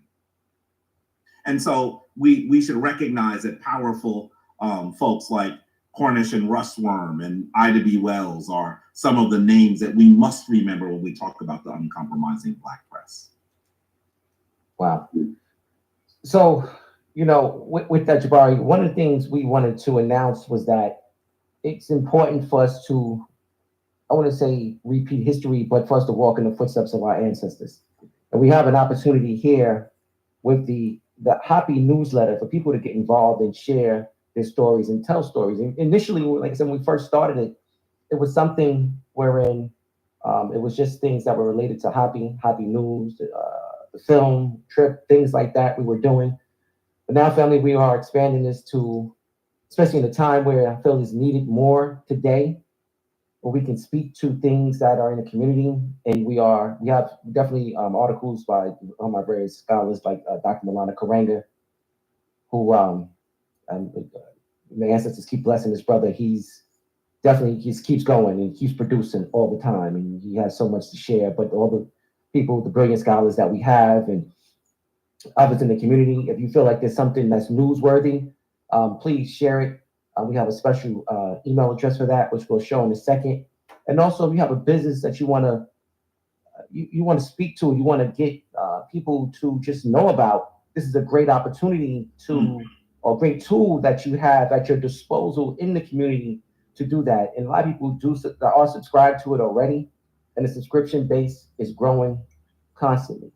So this is definitely something we want to open up to the community in a time where we feel that we have to have our own voice, and we have to speak truth to power and walk in the footsteps of our great ancestors that these two brothers just kind of laid out. So with that, I just want to start with you, Professor Smalls, in regards to the importance of having a media tool like this today. Well, the reason, there was a period in the 1920s, 1930s, where we had over 500 Black media. And the reason we had it, because white media refused to represent the legitimate narrative and interests of the Black community. And so it left a vacuum for the Black press to tell that story, to present a narrative that came from us and not from someone else about us. And so it's essential that we have a Black press, because we need to stop, and Jabari, I'm glad you said it because I had planned to say it. Stop saying mainstream media and say that it is white media. That's right. White American media. White male American dominated media. And that's what we have been up against from the day we came in this country. You know? And so what Black media does is give us the opportunity to tell our own story to ourselves and the rest of the world. You know? And to make sure that we're okay. And that's one of the questions I asked. What's color barrier? When it's written in the paper, color barrier, what does that mean? We're not actually saying what it is. He was denied the opportunity to work because of his skin color. That's always that like a color barrier. It's like every time it's written, it's always sounds so right, or like there's no fault attached to it. Like there's no issue with that. You know, it's just a color barrier. It was no big deal. As we continue to ourselves and the rest of the world. You know? And to make sure that we're in charge of the narrative that represents the activities of our community. And only the Black press can do that.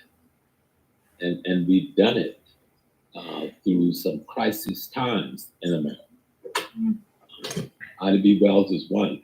You think of a T. Thomas Fortune, who was her friend and companion had one of the largest newspapers in New York at one point, and who became the head of Marcus Garvey UNIA at a certain point. And so these people was serious and clear, making sure that the Black community was represented to themselves and to the world in a way that was appropriate in telling their own truth. In a way that was appropriate. Huh? I don't man tell you how dignified we were though. The very that's what I try them people. It's like why wouldn't we want to highlight them people upon a daily basis? And talk about them people. Just the way them history is written, solid. Because these people are golden. Sometimes I go through the 12 colors and I see and understand how precious life is and see you can't say it about these people. These people are golden. These people are amazing. Them story just I tell you something just since we start the series, it's just coming like say it's just one goal after a next goal. Listen to me tell you say I didn't even know of this lady.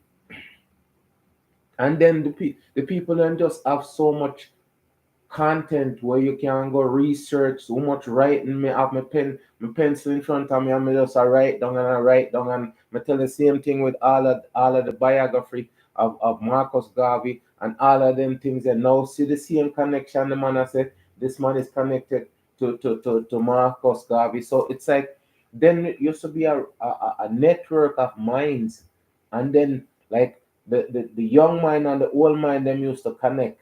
One of the things we talk about, the old people them and the young people them say, old people them forget back so.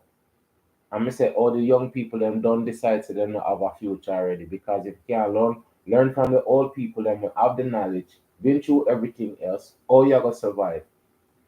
So all of them things yeah, it's so wonderful, significant. We can't stop talking about them things here. And we shouldn't stop talking about them things here. That's why I'm saying I started from 3 months before this month start, 3 days before the month start. We get a heads up on how much people we can talk about and highlight. That is so amazing. As we continue, I don't know. Telling their own truth.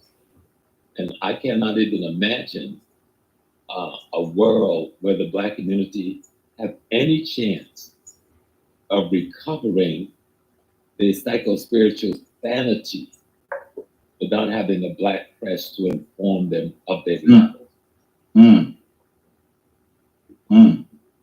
I don't want to make that sound too philosophical, but that's about as real as it is. I'm trying to capitalize it so it's real. You know, it's real.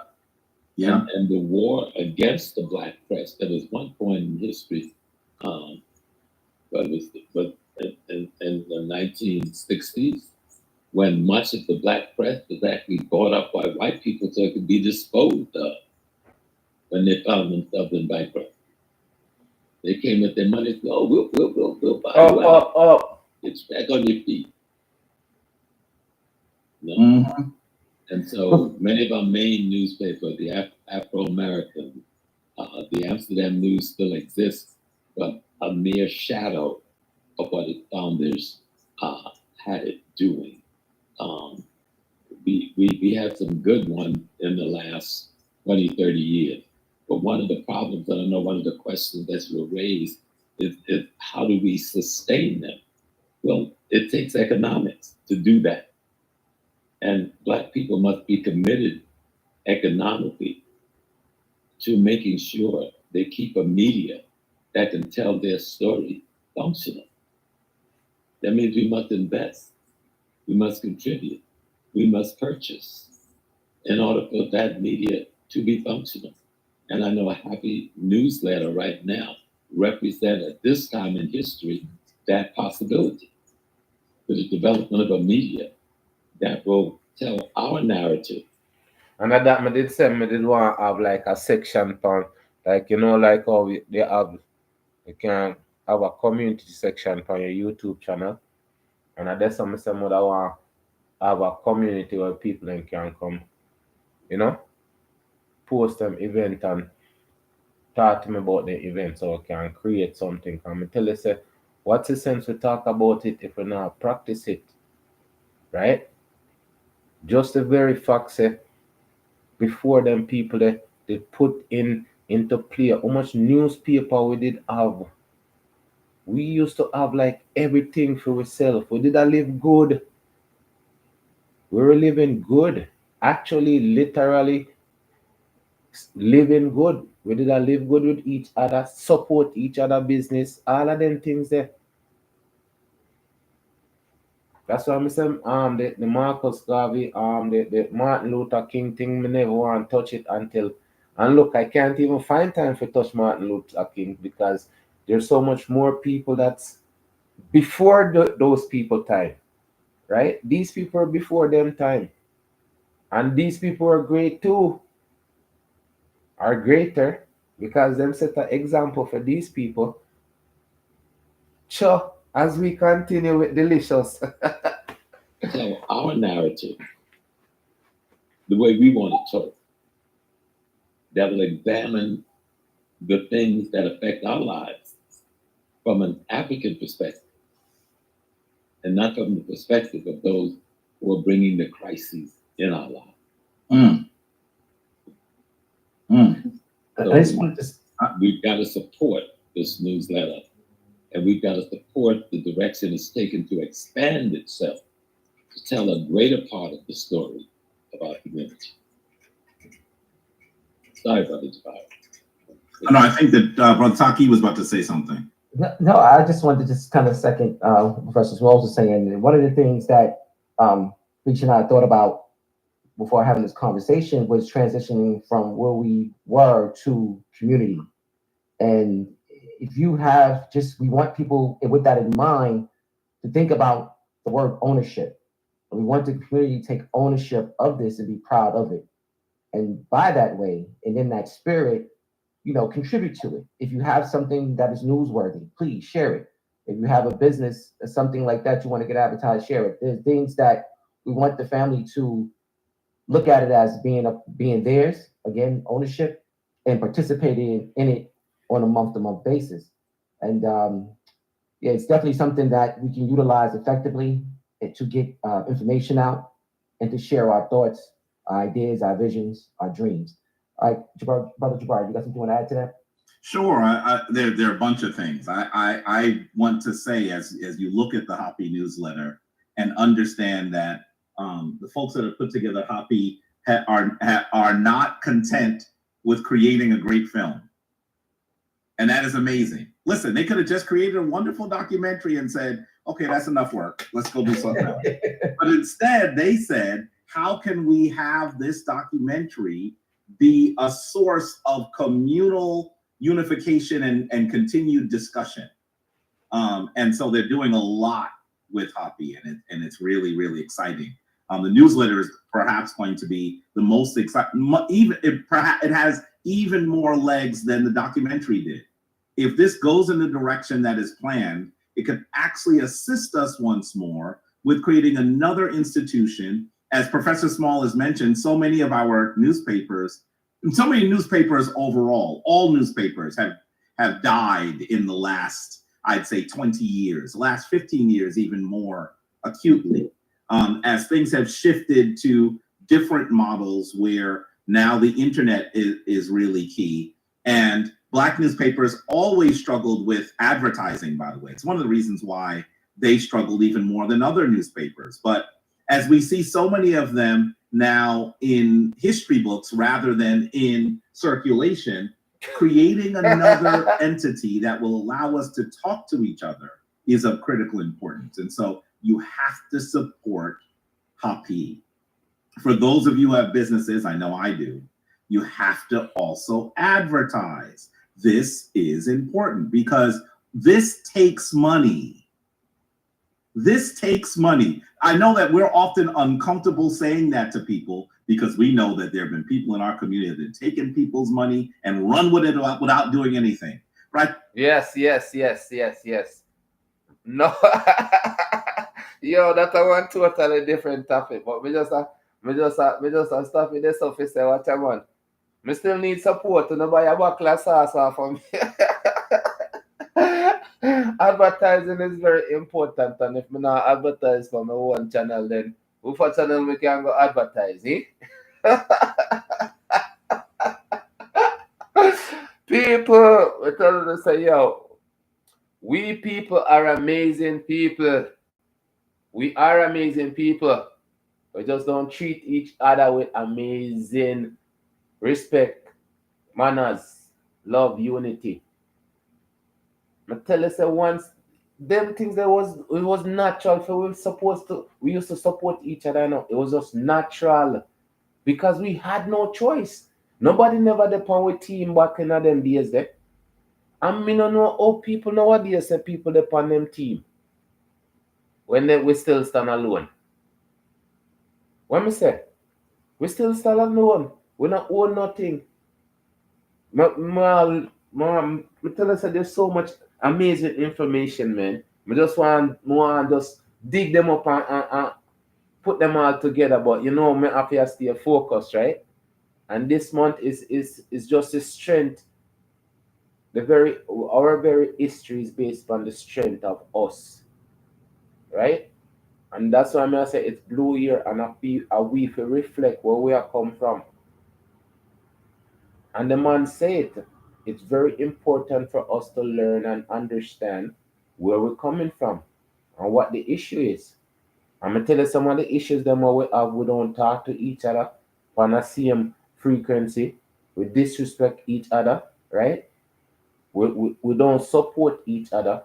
We don't see each other, right? We only see name brand and them things that these are all the things me say is stopping us from actually being the best of us, right? And enough of them things I did go through when I did I go through Scooperville and I said we can leave Scooperville but we can escape. Nobody escape Scooperville, trust me. But we can leave. We can leave. That is the key. Right? All the thought was before for us to leave. The moment we become me. That's why I say yesterday even when I talked to my brother them I say just one letter if we switch from W to M. Enough people can't even switch a word. Right? And the next thing where them say them I go take all of the date them will have meaning to them. The president say I go take away everything. Him I go take away the day from the same thing when we do that talk about them put a date to a number and put meaning to it and everybody spend money. Right? And now the man said him I go tear off the meaning off of the month and leave the month just the way it is, tear off everything. I will say, look, funny people. If this a man can do them things there, was it really not the first place? Eh? When I think about certain things, I keep on saying, when you guys sit down and think without any restriction, right?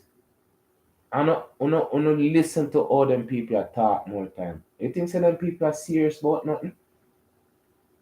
The man say, him a go make Martin Luther King dreams come true. What's Martin Luther King dream? All of them things and time me hear them things and me shake my head because me tell you say we are not into anything for ourselves. And because we don't have a balanced mind, me tell you say the things that we do, we're not within our mind and slowly, surely you see that it's just a manifest itself. Because if we did have a free mind, the things that we do to each other, the inhumane things, we wouldn't be able to do those things. A free-minded person would never do them things there. A man, where you know them little things there, but them little pitney there. You think say them man they have a free mind? Them man they have a sick mind. A sick mind because you're not within their mind. If you don't understand them things, you know. These people are not within themselves. Madman, you can call them. But that's easy to say. Everybody mad. But these people, they're not within themselves. A person who have certain thoughts is not within themselves. And that's one of the conversation we did have yesterday. Enough people are run up and down, them are run from themselves. Them argumentative. Them just, yeah, with that, with that say, you know, one of them dog, they, all if the wind blow the dog a bark. But tell us that the dog just tormented, it just tormented. Yeah, that's how it is. So how we cannot highlight the people them that's living outside themselves and I teach people how to live outside themselves. That not make no sense. And those situations you don't try to make them make sense. And that are one of the things them when people are trying to make things when not make sense. That even don't make no sense. But tell us people, you know, we're going through the journeys because I tell you say it's been one what they call it? Them maze where you have to turn and twist and a find and this are one dead end and then you go through around this on the next dead end and then most of the time them not a maze. Them maze. I'm stuck in our maze. This is why I love these people. As we continue with the professor them, because we don't tell you, we are a chef, we are sell sauce. Look, I yesterday my brother buy 2 bottles of sauce off for me and I said me a broke him foot. My sauce them cost $15 people, $15. Before we used to sell them for $20. First original we used to sell them for $35. I swear. Them used to sell like crazy. And then we say, okay, I talk to my business partner, we start drop the prices. But I tell you, anytime you make anything too cheap, then it's just like everything else. So I thank him for the support, yes. But look, man, my sauce them worth it. That's my commercial. As we continue.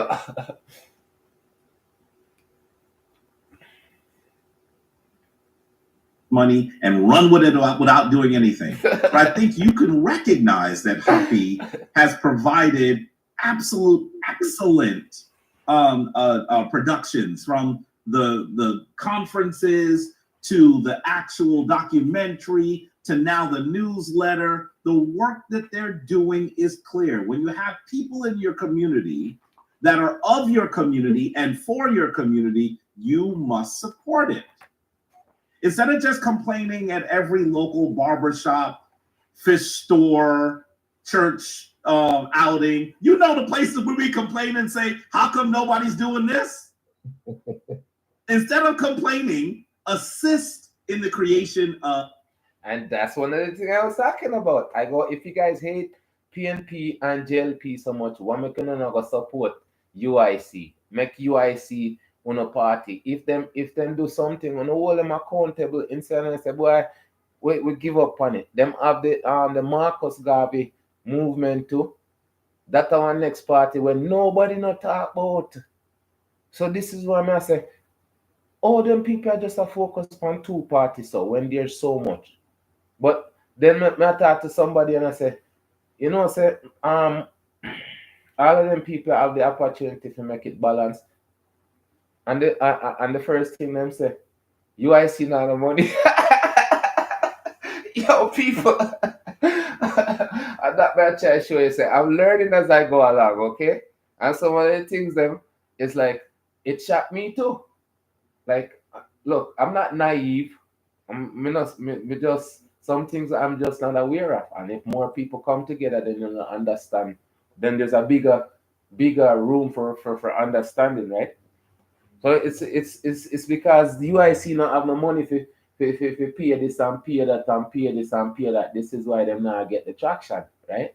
And we say, oh, okay, because you see the other two parties them might get like government money. Like you don't know them like not really going at the politics thing anyways. But me just I said I discovered this is why UIC is not being spoken about. So that's why I'm not have no problem I talk about UIC. I did do the interview with him on Vegas, right? And all right, as we continue, let me continue.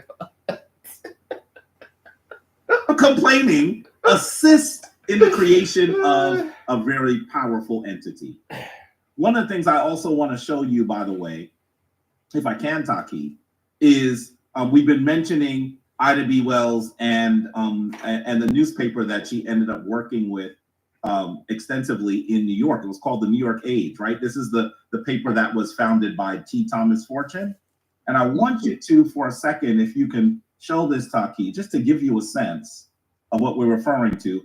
Here's the New York Age for Saturday, December 10th, 1887, right? So we're talking about this issue is more than 200 years old, right? Right? Yes. Mm-hmm. And so as we look at this, I think that what you're going more than 200 years old. It's over 100 years old, right? As you look at this, you're going to actually see that they are talking about issues that are of critical importance to us and reporting on things that Black folks need to know. The first article here is that there's going to be a Crispus Attucks monument in Boston. I think you might find that interesting. They even had an interesting drawing of the monument.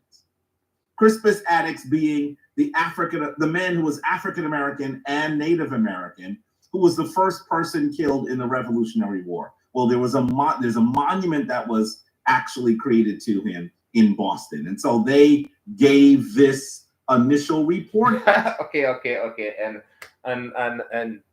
okay, and remember me did say Boston did kind of stay away, and for them to actually have a monument in Boston, right? One of them cities they will stay away.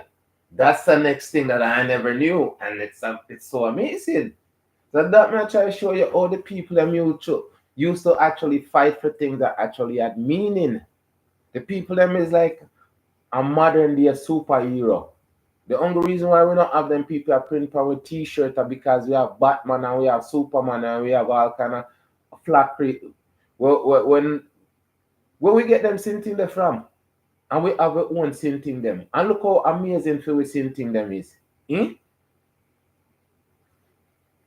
This a woman and she used to have her 2-gun hitting underneath her dress. And now you see them cowboy there with 2 guns on their hip. Imagine that, Which movie you see? You see woman with people.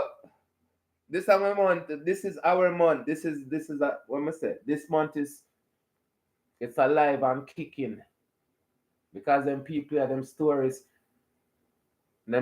So it's so vibrant. And somebody else that talk about this a lady, not me. Talk about these people. And me just there enjoy. That's why I say me just have to come on my live and just drop it because me tell you say me couldn't come on and explain all of them feeling that when I get because them people here.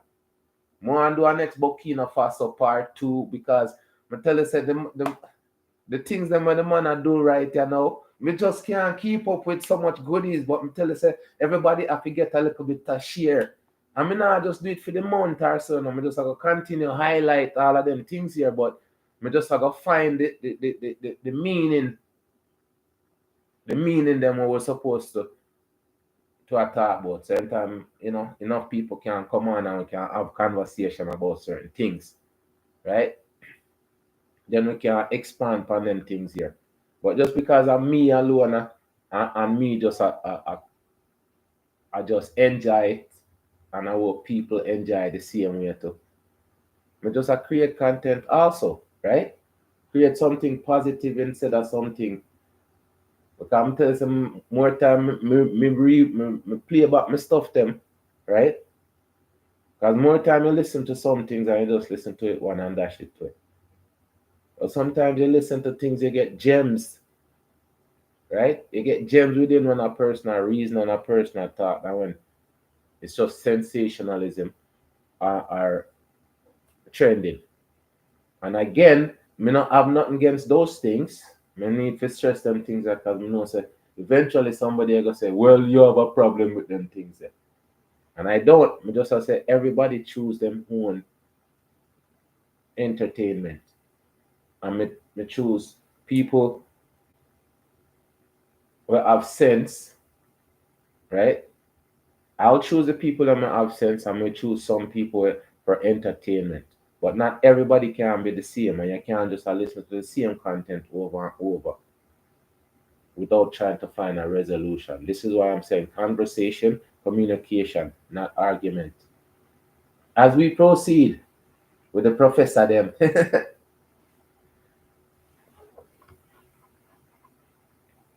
And so they gave this initial reporting on this. Really, really powerful. They talk about the role that people have been playing in Congress. Black folks have been playing in Congress. They're questioning what's going on in Liberia for Black people. These are things that we needed to know. What's going on for Black folks in Europe? We've always had an international focus because we recognize that we were taken from another landmass and enslaved in a variety of landmasses in the West. So we never saw ourselves as strictly members of local communities. We understood that our salvation would be the unity of people of African descent worldwide. This isn't new. Okay, and that's one of the things we keep on stressing. You can find like-minded people everywhere in the world. One more time, we can repeat that. You can find like-minded people everywhere in the world. You can try to convince some people to change the way them is if they don't want to change. So this is why even back then, them people understand that even the magnitude of that is so unlimited. Because instead of them reach out to 100 people in them neighborhood, when 100 people is not interested, them find 5 people in them neighborhood that's interested in making a change, and them five in our next neighborhood and 5 in our next neighborhood, and them never did have internet back then. And that may try show you these people are talking international. This is what I say, civic. If we want to come up with any programs or have it implemented, there's people who's going to be interested in the program that you're doing. So it's not like you can't get up and do something because it's necessary. And that's the conversation I'm having now. What are you doing? I'm going to say, look, before when I was doing all of this stuff, I create all of my content, then when I put them on tape, and then we end up losing everything. It didn't change the person that I've always been. I've always thought these ways. I always look when I got high school and call me shoot free. Because everything, when it comes to basketball, that's the solution. You shoot free or me shoot free. Whoever hit it, I feed them ball. You could have argued till you blue, you can't argue with the ball. Problem solved. Instead we did that argue like for 20 minutes if it's a foul or if it's not a foul. May I tell you, and them, trust me, them used to argue for 20 hours. If say it's a foul or not a foul. Or who for foul or foul and who for... That might, who travel from who not travel. So I always have the mind to say we need solution. It's always, okay, so what's the solution? What's the solution? Okay, what are we gonna do? Are we gonna do this? Because with argument, you never reach to that level of understanding that there is an issue. And if arguing is the issue, that means there's no issue. I see no know enough people. That's why I'm say more time. It's not like me go out and try to have conversation with everybody, because it's not everybody that needs for you to conversate with. You know what I'm saying? I tell you, yesterday was a refreshing and time. I sit down with my bloods, and we talk and laugh, and because even one of the time my older brother did I say something, and me I try to show him, say, look, you can blame the person as much as you want to blame the person, just because everybody else don't like the person. But when you look at the situation, how did he get into that situation? Look at how he got into the situation. And if you look at how he got into the situation, how you can blame him? If the bank leave the bank vault open, and the criminal goes in there and take out all the money, yes, the criminal is wrong. But what you say, the person who leave the vault open, no wrong too. This is what them tell you, say you're not supposed to give out your PIN code to nobody other than yourself. What am I telling you that for? Because you have some responsibility too. And many times I tell us that people just don't look at the overall. Them just look for where them life. And sometimes you get in at the argument thing. So again, as we continue with being educated with somebody smart army.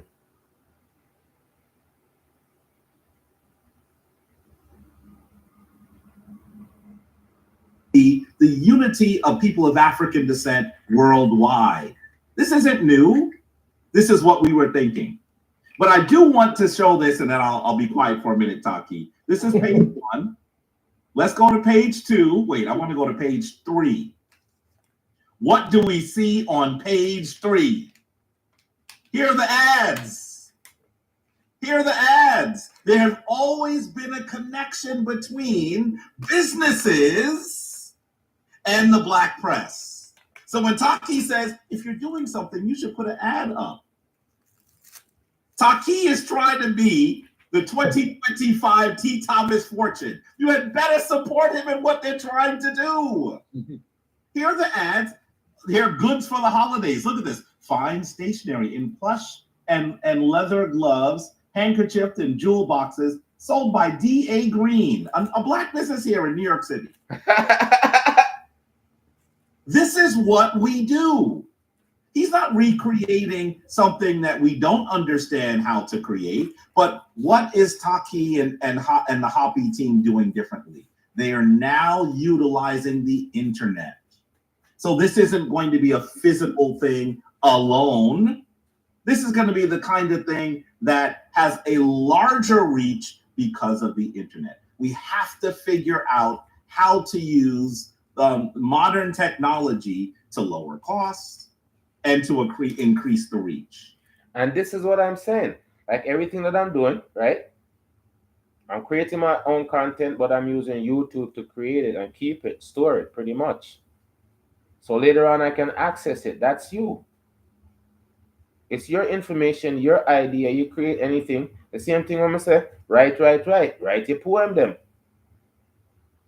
I always say, invest in you, My whole life I always say, look, it's best for you to be full of yourself. Gain your own knowledge, be confident with all of the chefs that I work with. I'm gonna tell you the story of the dishwasher one day, but I tell you say, even the dishwasher, them any restaurant you have a good dishwasher, usually it's a well-run restaurant. But if you have a suspect shaky dishwasher, trust me. But I just tell you say, even down to the dishwasher, I tell them say, look man, it's just a job. Because sometimes people want to treat the dishwasher them a certain way, just because them a wash dish. A person them will wash off the dish to make them yam off for them people that them a look down upon. And that may I try show you sometimes. You think say then people would appreciate the fact say without them would have name off a one dirty plate, right?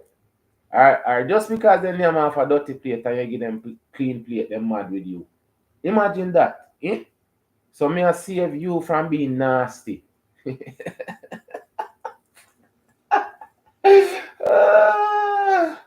May I save you from being nasty. And you're mad with me. So I'm saying not always respect to the dishwasher them. Then call them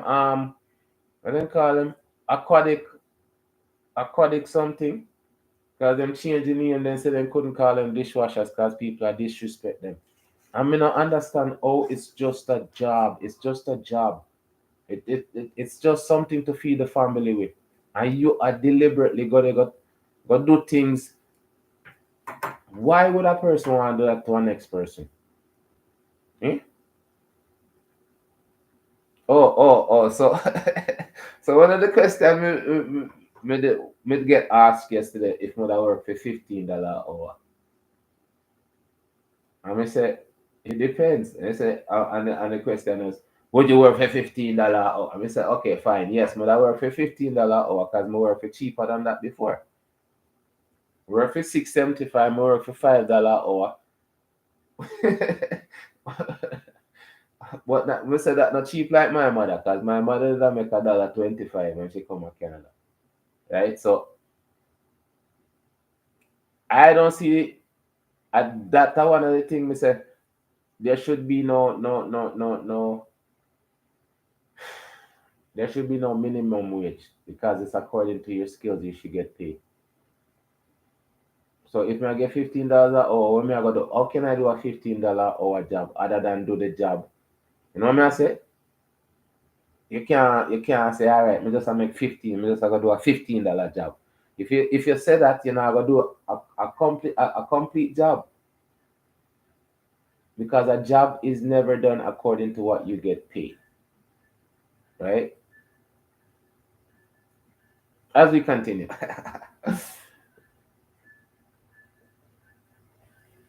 That is precisely what we're seeing. Support the happy movement. And Jabari, with the idea of cost, yes, it's a very reasonable price subscription base. We have 3 different levels. Once you reach out to us, we'll kind of go through what those levels are. And you know, definitely for a while, I just want to get into the history of the newsletter, which everything kind of started with the film. Even the shows really were initially, Happy Talks originally was created just to talk about the film. Everything was really centered around the film, and then we kind of expanded it as we saw the need to. And initially, when we did the newsletter, was the economic innovator.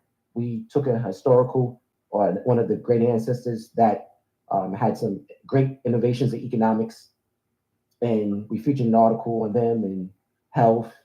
We had Happy News, and the other one was like Black Business that we just spoke of like randomly. We picked one and just kind of just featured them. But now it's time to expand it. Now we've included some other different things, and we want to definitely get an article from you, Professor Smalls. I know you brothers have great works that you've done throughout the years, and just kind of sitting on tons and tons of just data that can be used in this media means to get the word out. So we definitely want to expand it and grow it to a point where it's something that is featured more as not a newsletter but an online newspaper. And definitely to get it to the point that we need it, we want to hire some people to have it so that we can create it aesthetically so it moves a little quicker, and it also help us grow the subscriber list. Right now, we're about 5,000 people. It's definitely not a small number, but everything that we do and we've done successively, we've done through the newsletter. So it's a great means, and it's served us very well. So we want to share that with other people and say, hey, listen, this newsletter can serve you as it has served us. Okay, and you see, he has 5,000 subscribers, right? And I recommend subscribing to his channel and to everything else because again, these people That's one of the things that I said. I'm not gonna come here and criticize people, right? I'm gonna find people who are doing a good job and highlight these people. Instead of me sitting there and saying, well, they run 100 miles in 10 minutes and I could run it in 5 minutes. And I'd rather come here and find people that I can enjoy listening to and share these people so other people can share these people, and then we can have like an understanding of how we think. So I'm just putting it out in the atmosphere that this is the type of vibes I want. This is the type of vibes that we're supposed to be elevating each other in that direction. So if it's 3, 4, 5, 6, 7, 8, 9, 10 people, it should be still the same. We shouldn't be calling in and arguing, and we should have picked topic where we can all reflect on. We can all, if it's business or whatever, or civic,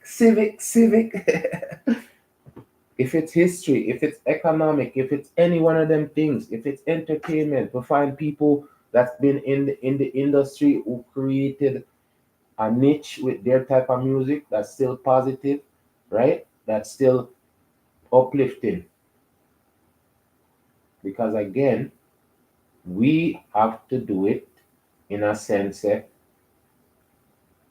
even if it's a kids, 1, 2 kid click on it and them a listen to something.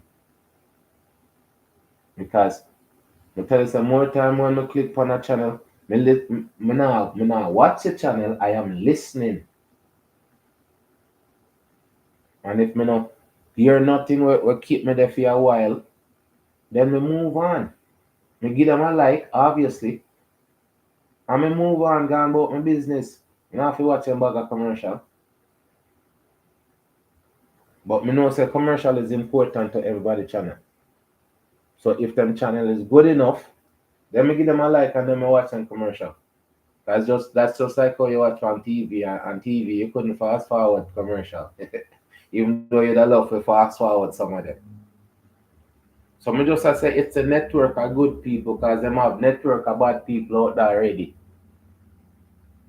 Enough people them link up them one another and them share subscribers and stuff like that, right? And that's how them get them thing.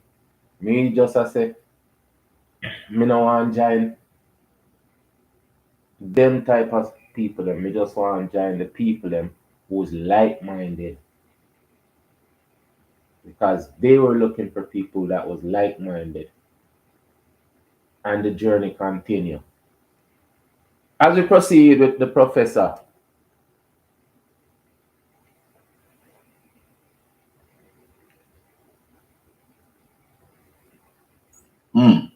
You know, and every, like you mentioned, the conferences and other things that we've done, anytime we put on any type of events, our trips to, you know, to the continent, anything that we do it through the newsletter, and we reach a wide range of people through the Happy newsletter.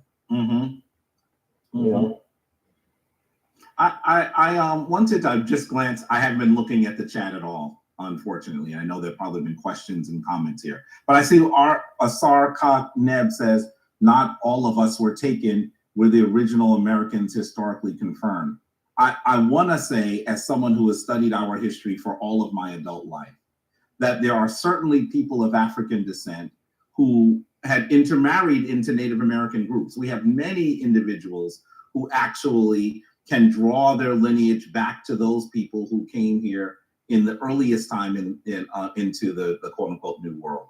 But I want to be very clear that when we're talking about those people that are of African descent, the Black folks, to make it plain, we're talking about people who are also the descendants of people who were who came here on ships. And we ought not be embarrassed about that. The reality is that we are the ones that ended up having to build this nation. And this nation is just as much ours, perhaps more than anyone else. Right. May I make some comments on that? Sure.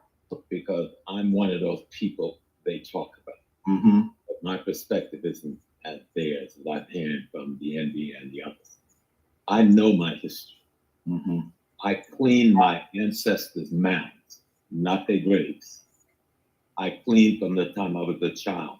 Twice a year, we went through the woods of Oak Hill, where those Africans who came before Columbus was brought here by other Africans came here. But see, the thing that kind of disturbed me, and I think we just got to digress for this for a minute because it's going to become news at some point, that all of a sudden, some people have discovered that Africans was in North America before any white people came here. But Africans, this is the 411 for you. We were everywhere before white people got there. Why not North America? What is so peculiar about being in North America? Yeah, and that's one of the thing though. It's like it's just the very fact that history is supposed to be erased. This is why I keep on saying we need to continue writing, because the same time your phone drop in the water and them information the areas. And this one thing that happened to me before. That's why I say enough of the things that when I find of stories that I wrote and books and notes and them stuff that was before me did have cell phone and all of them things, because the amount of information on my store upon cell phone and lose them. How much information upon the criminal them, or them say one thing and something else. How much what me say? Because most of the time nobody now believe what you say unless you have proof. And the funny thing about it is when you have proof, you can't use it in a court because you tape it illegally. But me tell you, say, before camera come out, before cell phone come out, I'm gonna run around with my video camera. Me videotape what my life. You can't tell me I can't turn my video camera on so I can take this situation. I tell you, some I got caught on my video camera, enough case me win. People call police for me and tell the police and come and see me with my video camera and tell them, say, yo, my video camera is on. They say, okay, could you turn it off while we have a conversation, please? What me say? I have proof. I always protect myself. I always back up myself, because that's the type of world that we always live in. We always have to prove the word over and over and over and over. That's why me calling on these great people, highlighting these great people, listen to these great professor talk. I'll do this every day. I'll do this every night. Because this is what we're supposed to do every day and every night. We pick somebody. So anytime I go sleep at night time, I can dream about greatness. As we continue,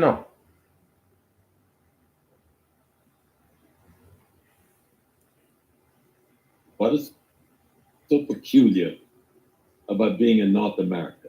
We've got all of the pyramids and all of the civilizations of Central and South America that show that it was built by Africans and their Asian partners who came over later by thousands of years before whites got here.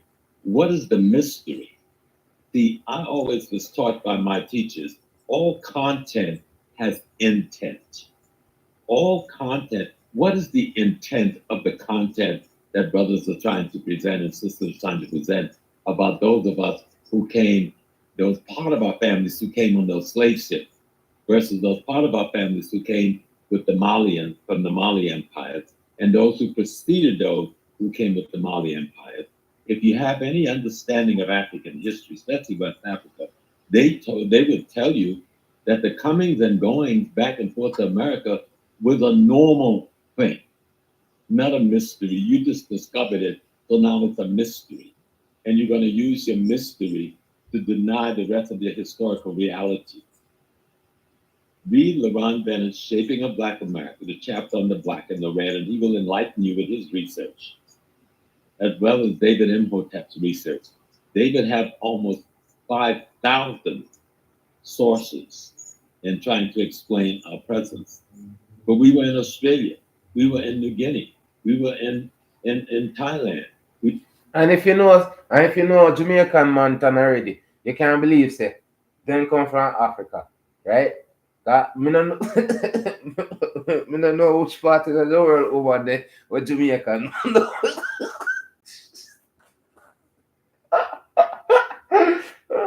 So we believe that, right? The best place anywhere in the world, I wish part woman there. Woman with sense, right? So that's why I say feel with greatness, it doesn't end. Are we a stifle for greatness? For conversation or it limited or everything become just two word. And more time a two bad word. So me listen to them people upon a regular basis. Them need to get highlighted too. Not me. Because them people are smart. These people, them people are educated. But again, me tell you something, you look for them um platform and thing. Them a good show. And me tell you say even if you get 80% a thumbs up on them program that do way better. But when we talk about the stifling of each other, we only do it to each other. Put on one jacket, one of them mad people jacket, the stiff jacket.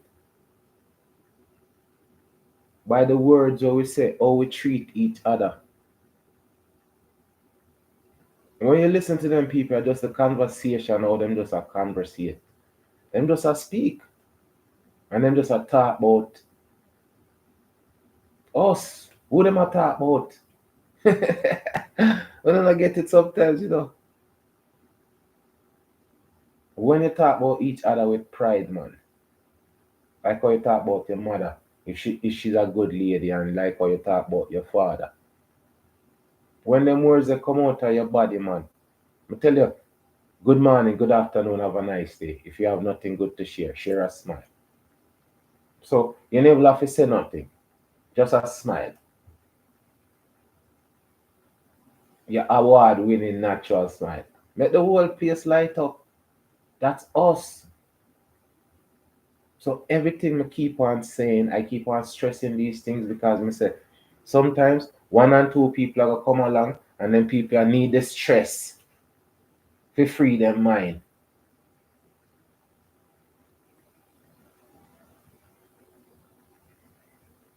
So that's why I keep on putting it in order. These people are great people. These people need to be highlighted. These people need to talk about. We need to create community. We need to have like when we have a live chat, we pick a topic and we say, okay, this is the topic we're gonna talk about. We're gonna talk about finance. We're gonna talk, just take our mind away from just the mix up and the blend up and the algorithm, love them things and push them things there. And that me I try show me and AI there at night time, right? And the 1 and 3 people, 4 people pass through, right? And when me there here, it's not a war thing, it's just a knowledgeable thing. A conversation, a communication. You can't fall asleep to somebody that talk sense and you wake up to and you listen to it and it still make sense. And that a sense. Next step are the nonsense. And then you reach something to make no sense. And then you reach out, make it make sense. Too much door for open, yeah, sir. Let's just stick with sense. And help out each other. Make we start connect again like Wi-Fi connect.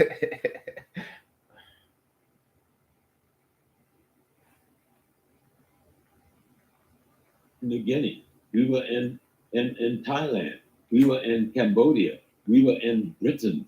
We were in France before any whites got there. What is the mystery about being here? Other than we are caught up again in trying to find an excuse to deny being African. Even if you came 10,000 years before those ships, you still came from Africa. Mm. And see, some people are trying to say, no. The Genesis was here in North America, and they've come up with the Mississippi being the Nile, and some real way out stuff. And so I just felt that whenever it has to be addressed, let's address it with the integrity and with the knowledge and wisdom that we have. There's a lot of work to do to uncover the historical proof of our presence in North America. We don't have to try to do it in Central America, South America, because all the monuments are there. In North America, we have a harder job because they've hid so much that the whites found about our presence. The way you find some of it, for those who don't know where to look, go look in the Indian museums around the country. There you will. I would tell this is what it's, and I talk about that too, that everything in the museum don't belong to those people. Everything in every museum don't belong to those people. It belongs to the people that more than thief it from. Now, me I tell you, say, every time you have a photo album, what you put in at the photo album? Eh? What does you put in your photo album? Do you put pictures of people picnic or people family? Eh? You put photo of people dog where you know in your photo album. Eh? So them people don't have no photo for putting in them album. So when them do them thief other people photo putting in for them album charge $1 million and people come look on it like for them one and then get all the money. Forget the credit. Oh yeah, and the credit too. What me say?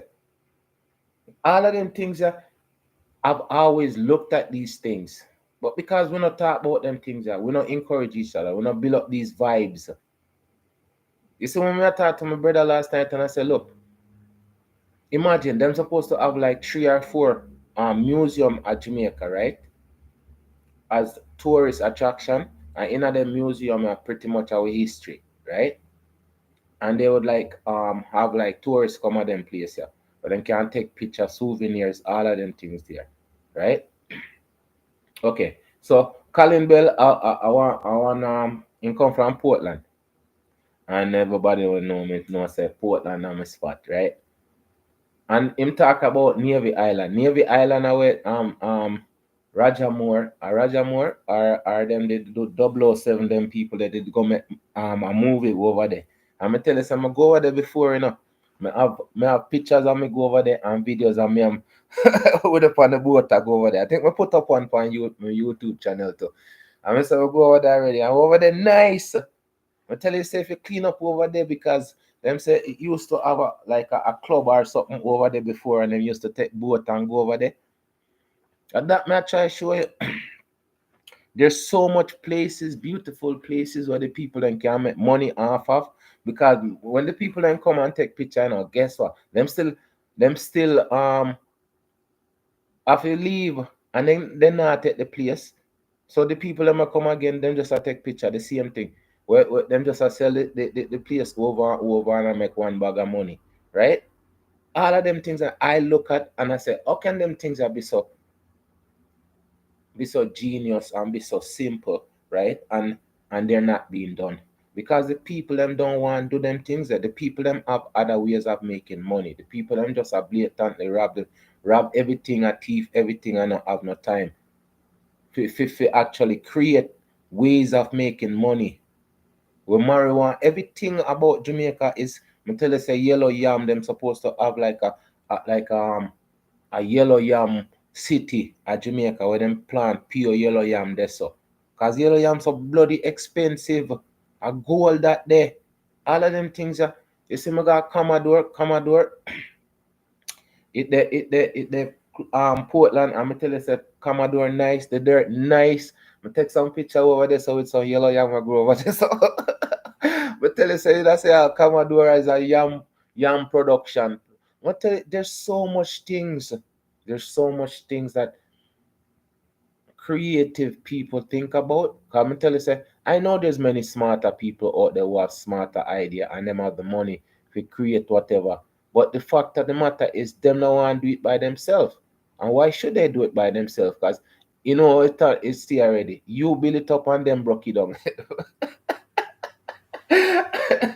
Yo, I'm just saying though, it's it's like should you do it or shouldn't you do it? Should you do it or shouldn't you do it? Me say you should do it if there's enough people willing enough to do it.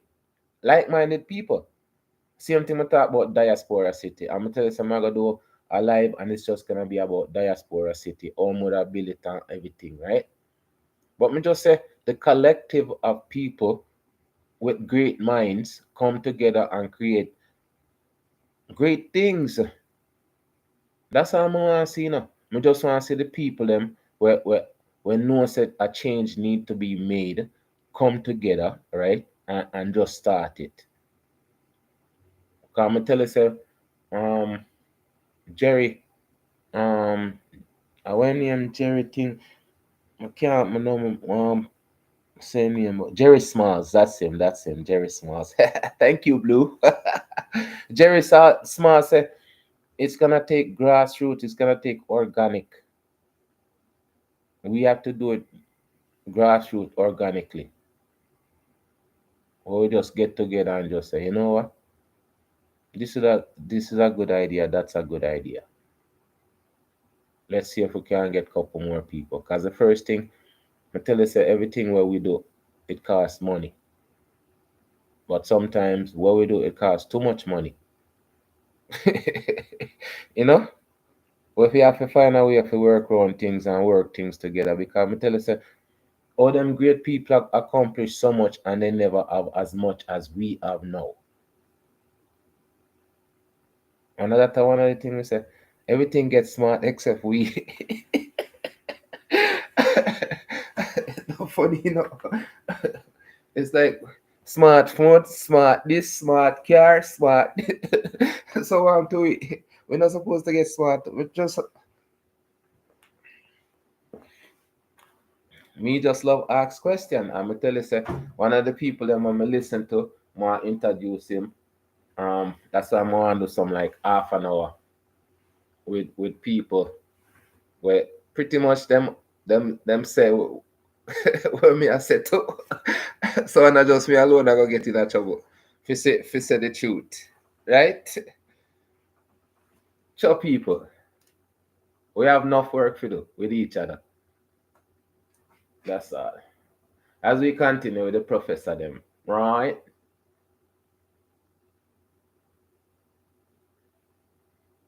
Find many of us. The Indian Museum in New York, which is now downtown in the Customs House, used to be in Harlem for many years, and that's the first place I saw mummified Twa people who were called Indians from the North Carolina area. You hear what I'm saying? But that's 60 years ago when we were looking at this and doing research on this. So this is not a new thing.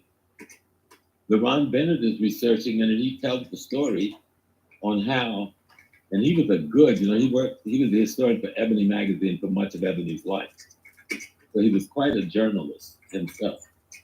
And one of the stories he told was how the whites said, those blacks who were here when we came look just like the ones that we just brought up on the ships. Let's raid their villages, and they put this in writing and enslave all of them. There is no contiguous indigenous African American community. We amalgamated centuries ago with the newcomers that came, and we amalgamated for survival. Some of us amalgamated with some of the Native American community because all Asiatic Native Americans were not friendly to us. Some were outright hostile and destructive to us. Some were friendly and amenable to us. And so that's the history. Instead of making this self-denial and attack on your own family, do research. Find the story to tell the story to the people. Use the Happy newsletter to publish your articles and research papers that you're going to do on this subject. I just had to get something in on that piece. Because okay, and that's what I said. Everything that I'm talking about, Like I try to give the content of where I get it from, so people can actually go look at it. And it's not me just saying, okay, what I'm talking about, it doesn't exist. Other than my opinion, and my opinion is based on the information that I get. Right? So this is what I'm saying. We used to be educated people. We used to be people. I'm tell us learn play the piano, um, all of those stuff. The invention that me I forgot do an invention series with all the invention that the things that we invent. So when me I say me I go through our history up and down, right? Um, then and now we can look at ourselves in so many different angles. I mean, now I say, um, other people doesn't contribute to our success too, but many people that don't get the highlight contributed a lot to our success. And look on them people when me just I'm just starting to learn just one video. Give me so much people, my paper full up of writing names when I write down and same thing when me have to, because this is just this is like when they talk about the rabbit hole, right? This is not the rabbit hole. When you go down in the rabbit hole, you're lost. But when this is like freedom, this is us. I tell you so from the start the series, me just feel nice, me just feel a refreshing thing for know say it's all connected with all of them great people and them great women here. There's a big connection. And that's why I say unity. And it approve how it used to work with unity. And now it's not working without unity. As we continue,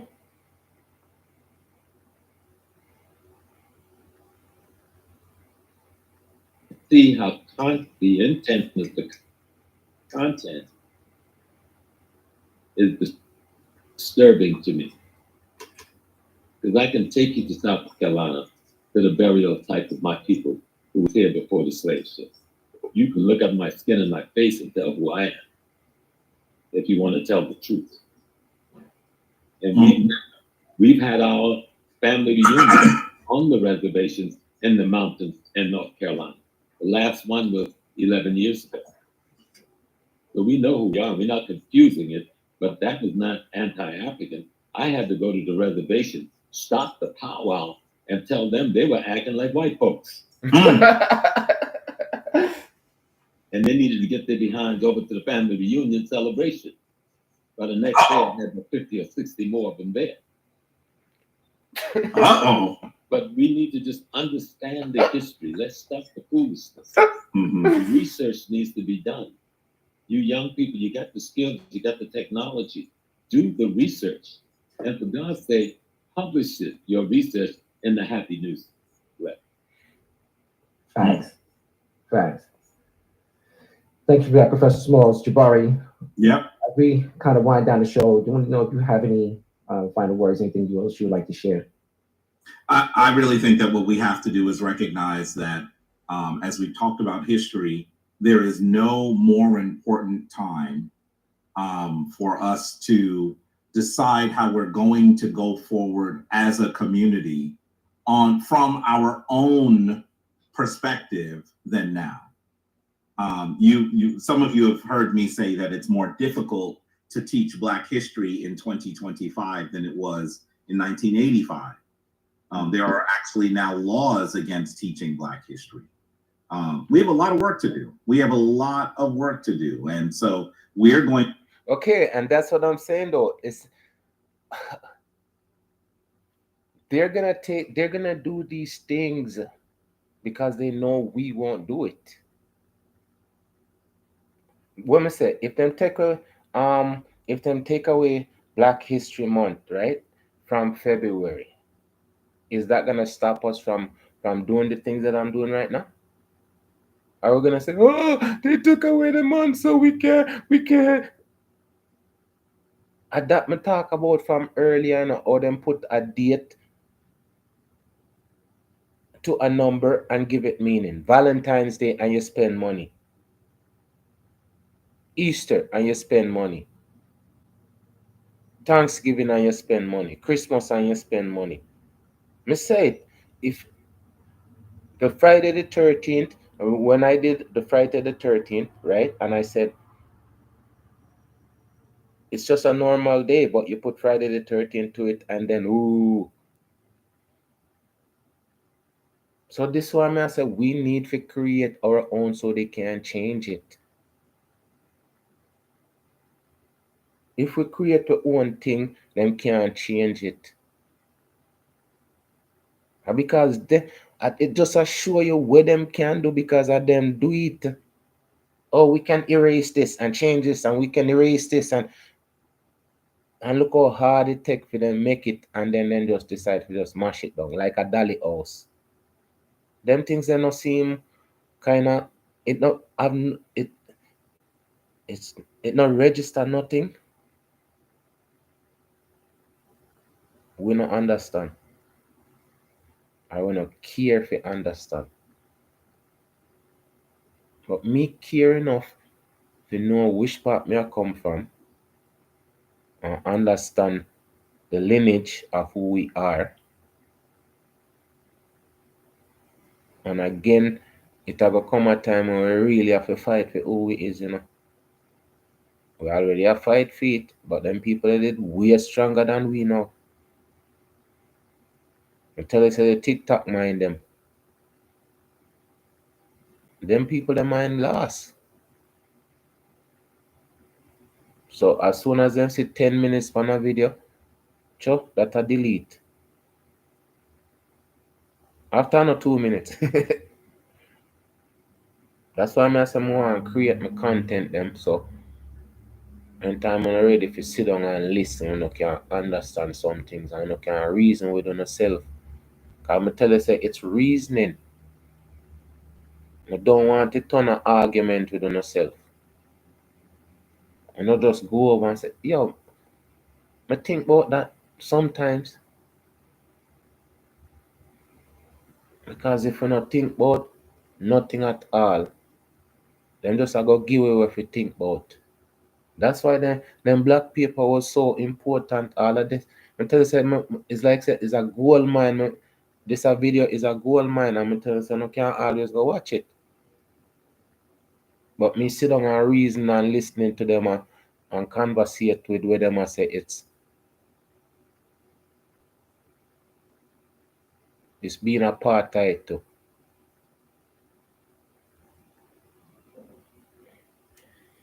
And that's how we can understand how reasoning is. So anytime I hear the bag of argument inside, I say, yo, I wanna cut it out. I wanna go about to no business. Because you can't always give a wise word to a fool,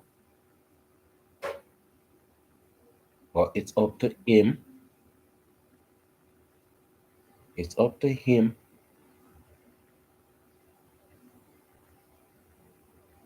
to look upon it and say that an idiot.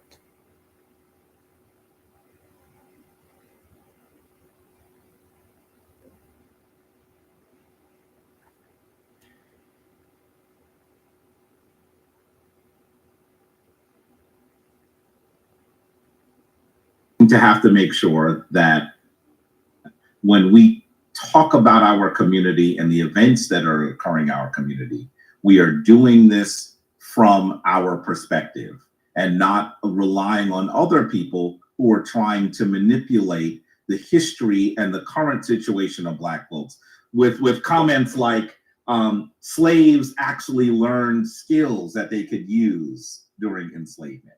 That's part of the curriculum for in Florida schools right now. And so those sorts of things are things that we're going to have to push back. Okay, and that you see what I talk about unlimited ability. Foolish, you see. But me love when time them professor ya come and say this stuff them, right? For sure, people say the things we hear, it don't make no sense.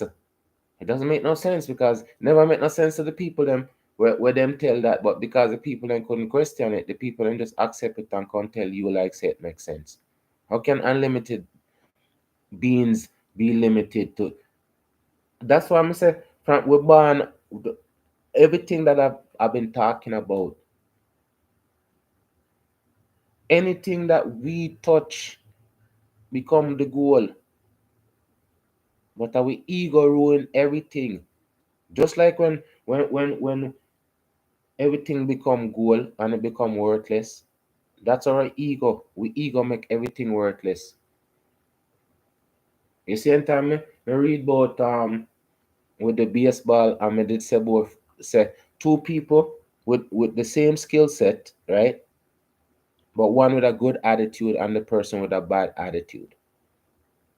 The one with the bad attitude now go get the position. And with I'm gonna read it when we do the last um with Jackie Robinson, and he wasn't the best player.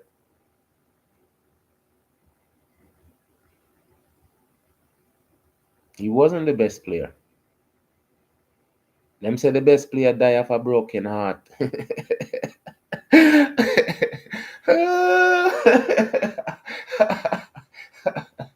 No, sir.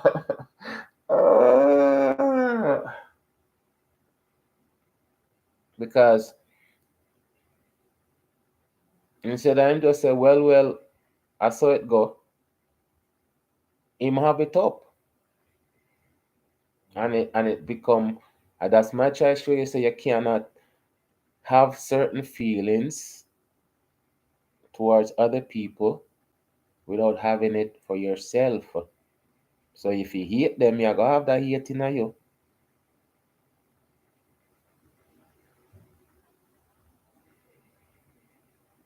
All of them things I'm gonna tell you say is so important to us. It's so important to you know.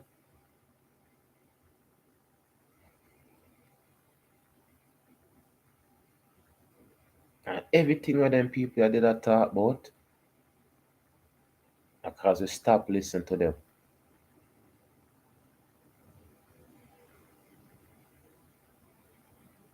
And the funny thing about it is, me did set up a thing that I live in 9 o'clock tonight, and me did already pick. Me tell you say sometimes you know how things come, right? Me say me did I go do Eli Mohammed, Elijah Mohammed. But then me start listening to this program, and me say no sir, I can't just sit down here and just listen to it by myself. And because sometimes I tell you say we're not doing enough if we share the good stuff. When I say the good program them don't get the likes, you know. People just say, achoo man, achoo man, achoo. Instead of say, all right, let me send this on to my bridge and I can just hear what I go on and stuff. Because yes, I know everybody wanna hear goodness 24/7. Some people wanna hear the little mix up. But sensible people can't live on mix up. Sensible people have to live on sense.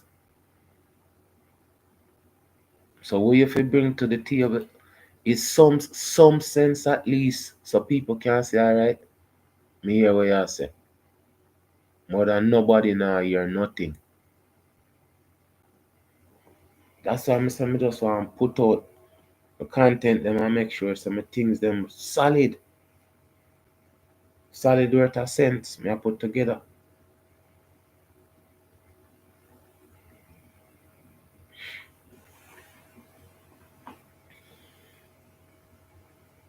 We're going to have to push back on. We have to have our own organs, our own institutions to be able to do that. Instead of simply sitting in our tiny silos and complaining about what they are saying about us, the institutions that we create, the organs that we will create, will allow us to actually articulate our own ideas and to promulgate our own history once again. So it's of critical importance for us to do that. And you should also know, Dwa, for putting up the URL for my new nonprofit. Those of you may have heard that I've started a new 501c3 called the Black History Underground. Of course, underground is a reference to the Underground Railroad, because what we must do is teach our history from our perspective to our people, regardless of the state boundaries. We're going to be teaching Black history in places where the laws say we ought not teach, and actually a historically verified aspect of our history. In many of these states, Tennessee, Kentucky, Florida, Texas, they have now said you cannot teach any history that makes anyone uncomfortable on the basis of race. What does that mean? This is a country that was created by the near complete annihilation of the Native American, the enslavement and forced work of the African. Somehow I think that people have been uncomfortable in our history. Well, now they're saying what you must do is simply tell a story of American exceptionalism, how wonderful the United States is. And we must then omit the stories of the Native American. We must omit the stories of the African. We will not do that. And so we're going to... Okay, and that's what I don't understand though. How can you say you're going to erase history? Erase the people who existed, erase the story.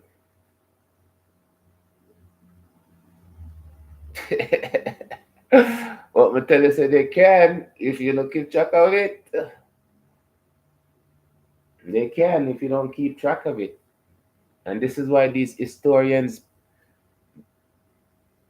them historians have the story them and just, it's for us to just play them over, share them.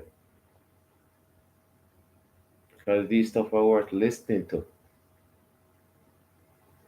And it's worth your time as we proceed. To Black History Underground, hopefully will be one of the institutions that will help us do that. We got to get you back on just to have a conversation about this organization. I would love to do that. See what we can do to help, you in furtherance of its development. Yeah, I would love to do that. Well, Black people have always taught their history. I grew up learning Black history. I grew up in a root woman's house who was the first generation born in America, whose mother came from Sierra Leone and whose father came from Uganda. And I'm not the only person in America with that close linkage to Africa. That don't even count my early African and Asiatic roots in North America. And so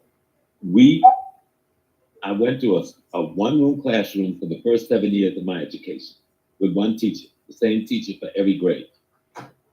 Woo! And I was just thinking today, I was talking to my cousin Eli, right, who's a businessman, who was a minister in the Nation of Islam, and his brother Paul, who was a Baptist minister, and brother Arthur, who died now, but who was an engineer at NASA, and brother Horace, who I just met in Chattanooga 2-3 weeks ago, which is the home of the founding of the Ku Klux Klan, who became a brick mason of note when he came to visit me at my lecture. Half of the church knew him.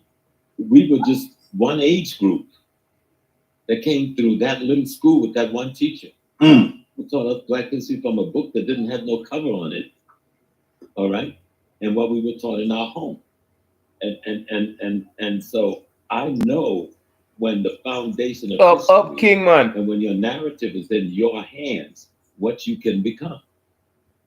I can think of my classmate Shirley, who's a retired professor from Savannah State, and Bonnie, who's a retired professor from South Carolina State. We were all in the same classes, and people don't understand that this may be a blessing for us to take control of the socialization of our children where our history is concerned. It is now on us to take the responsibility to do what all other communities. The Chinese community isn't waiting for the public school system to teach Chinese history to Chinese children. As much as they've been against a lot of our progress, the Jewish community is not waiting for the public school to teach Jewish history to Jewish children. And certainly the Japanese is not. It is our responsibility. And we need to take that responsibility seriously. These churches need to become classrooms on Saturdays and Friday nights, after school program from Monday to See? You see the other man them talk and think. It's our duty for us to educate each other. Are we supposed to look into them things here? Are we supposed to carry them people with pride? We're not supposed to be letting down these people. That's why I say it's so important for us to have the sense of who we are. So for the whole 6 days, man, I tell you, pure great people. I've been doing just pure great people. And I said this is an accident. I met this great woman just by listening to one program.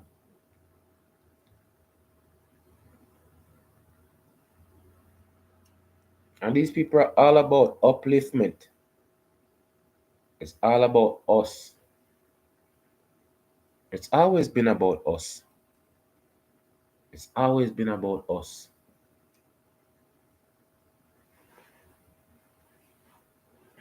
night, after school program from Monday to Friday, teaching STEM to our children.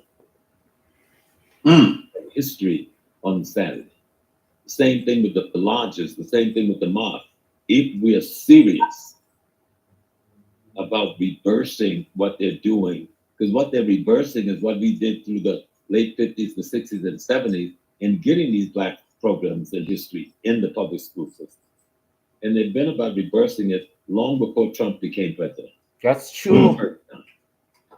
And that's why this newsletter, Happy Newsletter, is so important. Because a newspaper isn't just supposed to report the current event. The newspaper is supposed to make sure that it instructs and informs its population in all the appropriate manner. And so this Happy Newsletter is right on time.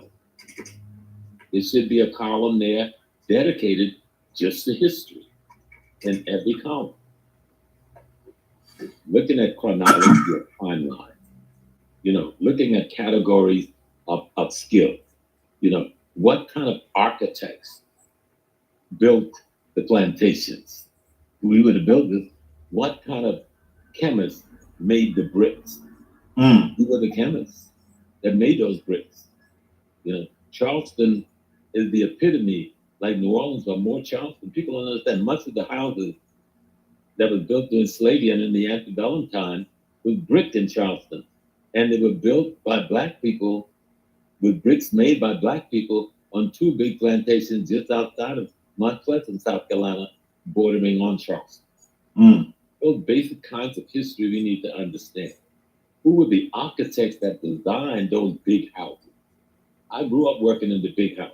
Started as a shoe shine boy, became the wood boy, became the junior butler, and then became a butler. Okay? And so you learn a lot going through that kind of thing about our history. Because I grew up on a plantation in the South. And so we need to teach that history to our people, but look at how we handle ourselves, taught ourselves. I went to an all-Black high school when I did go to high school, taught by all Black teachers. And we were one of the top schools in South Carolina called Howard High. So we need to study our history, even our most contemporary history, to see how we did it just 30 years ago, 40 years ago. Before we had the Black Studies movement to put our history in the public school. How did we teach ourselves this history? And that's where we got to look at our sororities, our fraternities, the Daughters of Kent, the Daughters of Ruth, the Eastern Stars, the Daughters of the Golden Circle. Yeah, all those female fraternities exist outside of the college sororities. Right now, in the Black community, especially in the South. And one thing, I know you spoke about your not-for-profit. I'm a Prince Hall Freemason. I am very proud of that. My mother lodged at the African Lodge. And just a week ago, if had I known you had the newsletter functioning, I would have helped to write an article about our mid-year session that had 675 people last weekend up in August. Young black men, young black women from the Eastern Star and the Golden Circle. So there are things that the community don't even know, though. Such a meeting just took place. What happened? Community don't know about us in a positive light. You see, them not highlight that, right? Them not go highlight stuff like those, because we don't highlight stuff like those. And again, if them can't take away Black History Month, what we are gonna do? Oh, we want back Black History Month, so them can't talk about Black History Month because we don't talk about it. And that's one of the things I say. We mind ready for talk about it. Because if we mind not balance, if we mind not clear enough if we talk about it, it's just gonna go by the wayside. And are them things I've always wanted to talk about. But nobody no want to talk about them things, yeah. I tell you, it was just too good for me to just listen to it by myself. So I say, yo, I jump on my live and I go listen, make them professor your talk. Make them people who have a better understanding of how history was.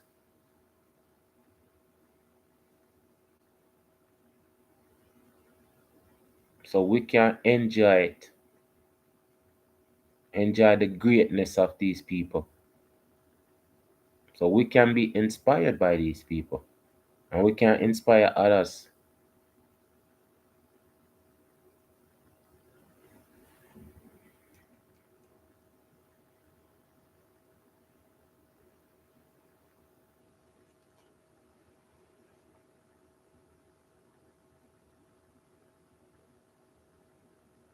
Newsletter, we could have put it in the newsletter and let the community know that these formations are taking place. Let you know that Tony Browder will be speaking in the Midwest to major Black fraternal organizations, I think next week, that are trying to fight these same issues of educating our children. You know, and we had the young brothers there, and then I'll end with this, and young sisters. You know, unfortunately, they were called, what's the Greek mathematician? We need to get them to be called Imhotep, but we're working towards that. Right now, they call, what's the guy who's supposed to have done Pythagoras, they're using, or the youth of Pythagoras. The youth of Pythagoras? That's what they had to deal with. Oh. We need to swing the pendulum. And of Pythagoras. On Kemet. We need to swing that pendulum so they become the youth of Imhotep. That's and right. then many who are moving. Imhotep, yo. Listen to this I'm saying though, there's so much people we can go into and look into, because tell us this, like my paper is full from just one video. The man no stop make me write. The man just oh man, the man is just making me full up. These people are just making me full up paper, and then I got to research, because there's so much great people. There's so much great people. As we continue, not just for, like I said, not just for telling the daily commentaries, but it's going to be useful for instructing and informing us on many things, in many categories. Manners and respect. Even find good health care, you know, and how to look at health care. Something that affects us heavily in this country. Oh yeah. Oh yeah. Happy newsletter is an essential organ that must be supported, and not just supported with. We got to support it with the money. We got to support it with the ads. But I know they're also looking for good writers to contribute to the development of the narrative that is this newsletter that's coming forward. Yes. Thank you, Professor Smalls. Shout out to, again, Dr. Daniel LaRoche. And that was a cue for you, sir. with the health piece. Definitely like to get the eye check. One of the things we did at the Happy Day of Black Excellence, a lot of people spoke of how they appreciated your stand in just doing the eye test there. So we definitely like to have you be a part of this in a big way. And definitely, family, this is, we newsletter's coming out tomorrow for February, first Monday of every month.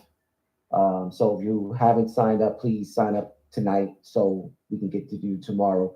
And Professor Smalls, whenever you get a chance, get the article to us, because we're working on March, probably in a week. So as soon as you get it to us, we'll make sure it's in the March edition. Same thing with you, Brother Jabari. I'm on it. On it. Well, listen, brothers, thank you so much. This was I haven't said this publicly yet, and this is a good enough time because Dr. LaRoche is here. Dr. LaRoche is not just an amazing eye surgeon. He did my mother's cataract surgery. Wow. He did my mother's. Look, man, and this is what I tell you, say, how incredible it is, the amount of things that we can do, the amount of things that we have accomplished over the years, over our centuries of our existence. That's why I said, me never know, so come out and said, I am just saying, people, we have so much incredible story where we supposed to promote and just talk about. Sure, as we continue.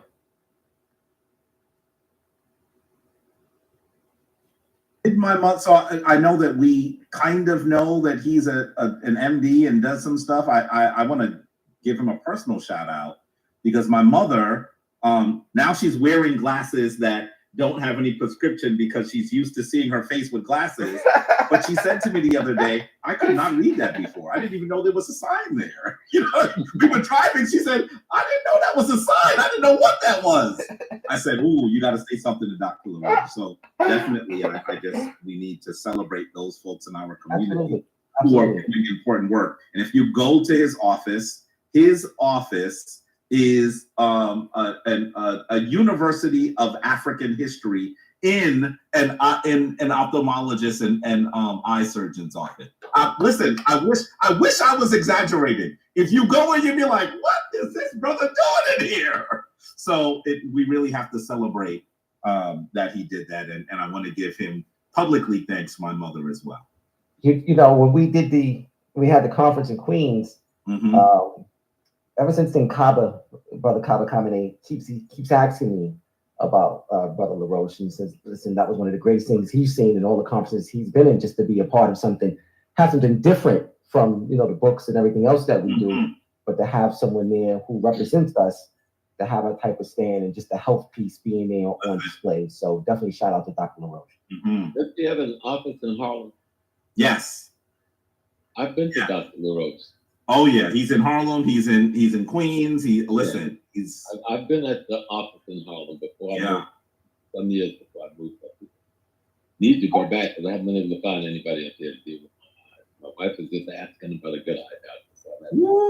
Well, I don't think there's anyone better. I mean, because he's not only just someone who is well respected in the field overall, but he's also someone who has the love and care and historical understanding of the people he's dealing with. You know what I mean? If you look in his office, you will see those black folk going in there and talking about.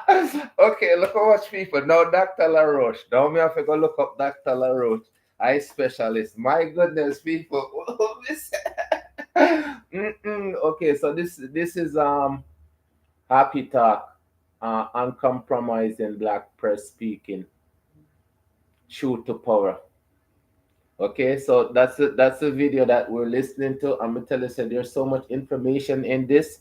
My paper full up at writing for me. So much amazing people. So much amazing people. I'm telling you, said people, through history, it's so rich. It is so rich. It is so rich. All we have to do is just look at our greatness, appreciate each other, come up with problem solving solution. Huh? Oh, Dr. LaRoche.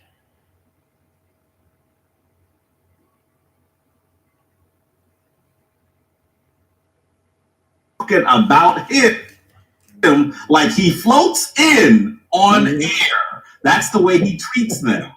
And I'm sitting there going, this is my brother. It's wonderful to see the community love him. You know what I mean? I'm almost in tears, you know, so he really has done some amazing stuff. By the way, someone is asking about my YouTube stuff. I am just revamping my YouTube channels. Stay tuned in a little bit and we'll have some more. And I'm going to interview both of these brothers, including Taki, who likes to mostly stay in the cut and celebrate other people. But the stuff done, the conversations Taki and I have had, he's done some amazing things, and we need to also look at what his life journey has been. So all of that will come soon too. All right, brothers. Well, listen, again, thank you so much. This has been a great experience. I learned so much tonight. See you, brother. People, again, this is Happy Talk, right? That was an amazing interview. That was an amazing. This is what I tell us, people. Sometimes in time, when you listen to people, you're supposed to get that feeling of contentment or some sort of satisfaction. You know, yesterday, my brother, and I'm gonna tell you one thing. I'm a brother. I listen to Bob Marley. I'm gonna say, oh, this month is supposed to be Bob Marley music. It's supposed to highlight Bob Marley music. And the man I play a Bob Marley music, couple CD, and then the man just switch the mood to some of them music there. You know what I say? The man change the music to one porn fest pretty much. Because of that it sound like, I'm gonna try to show you, say, if you not see it, what's the difference hearing it? And at that I say, oh, some things it's not necessary for we say certain things. When you listen to other culture, me no hear them as stress. Me no hear all them as stress the things them where we stress so much in our music, right? So me I ask them, me say, okay, listen to the music where you did listen to before, right? And listen to the music where you switch it to now. Might as well you did listen to this before we get here. And when we get here, then you start listening to some Bob Marley. For real. Because it's the content, them, the stuff them what we listen to, you know.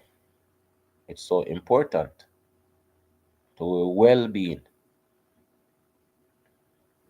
How is it a man will abuse his wife verbally? Them call it abuse. But when we listen to the music, yeah, them not call it abuse. Just a wonder. Because I love ask question, you know. How comes them music when we listen to we can't call it abuse? All people in the bus and people now want to listen to them same thing there. And then turn it up even more. That an abuse. So how comes them allowed for abuse people? Huh? People not supposed to have choice what them listen to. Huh? Just a wonder. So the music we switch to and just the atmosphere of just switching the music from one thing to a next. Just give you a different vibes, a different feeling. So that's why I'm gonna try to show you, say, if we not pay attention to what we put in our head, that's why I'm gonna say, you see the free mind what we're supposed to have. If we not have a strong free mind, or we are gonna have a strong will. And a strong free mind is free enough to make a decision and stick to the decision where you make.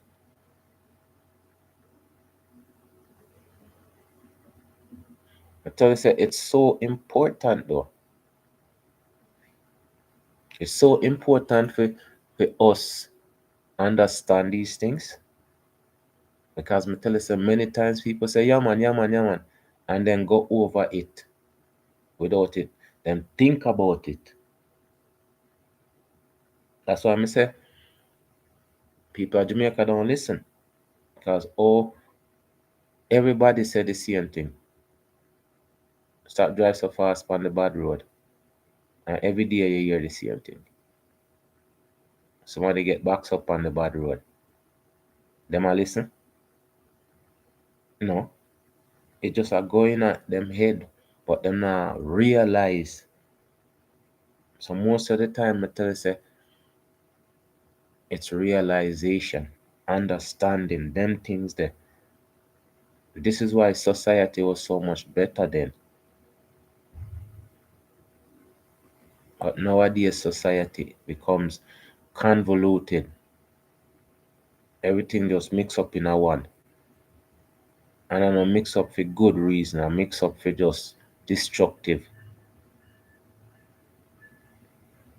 So me did have me less not me lesson but me feature for me did a feature because me tell you say every night is just like say a pure great person just them we have so much great people. Every night somebody else we can highlight and say alright. We can't all highlight 2 or 3 people a night, right? Because there's so much. I mean I talk I did Louise Bennett, right? She's a poet. She's an entertainer, yes, but she's a poet. That's a different title from an entertainer. You would say a poet entertains, but you'd say a poet is different from an entertainer. You know what I'm saying? So even if you say me, I highlight her as a poet and read her poem and her poem was so, you know, poem is so nice. It coming like a better lyrics than most of the lyrics them what you hear nowadays. And it still have meaning the same way. And these are the things where me I try to get to us to be about. If you know say them great people that did great before we, them great for a reason. And them things that we're supposed to highlight and even if it I go through we head once in a while, but not just forget it, you know. We still have to have it. I tell you yesterday, man, it was a good Sunday because just talking reasoning with my older brother them and saying things where them should be saying to me. Because even with the music, the statement was, it's my house, so I get to play what I want to play. And I'm saying, okay, fine. So since it's your house, that means I should be subjected to what I don't like. That's the next question, right? Because one of my brothers, in the meeting, him in the more vegetables, and my brother did have lamb and goat and before when we talk about the dinner thing and him say lamb, and I ask my brother and my brother say no in that, and my brother say, oh, you know, at that time I make, and I say, look, if the man doesn't eat it, what's the sense you making something he doesn't want? So I ask my older brother then question, I not say me I bad them up or nothing. Because before they would have bad me up. But now me just ask question. When me say me love ask question. So if you is a reasonable person, right? I mean ask you a reasonable question. Wouldn't you be Shouldn't you give me a reasonable answer instead of cuss me out or beat me up? Eh?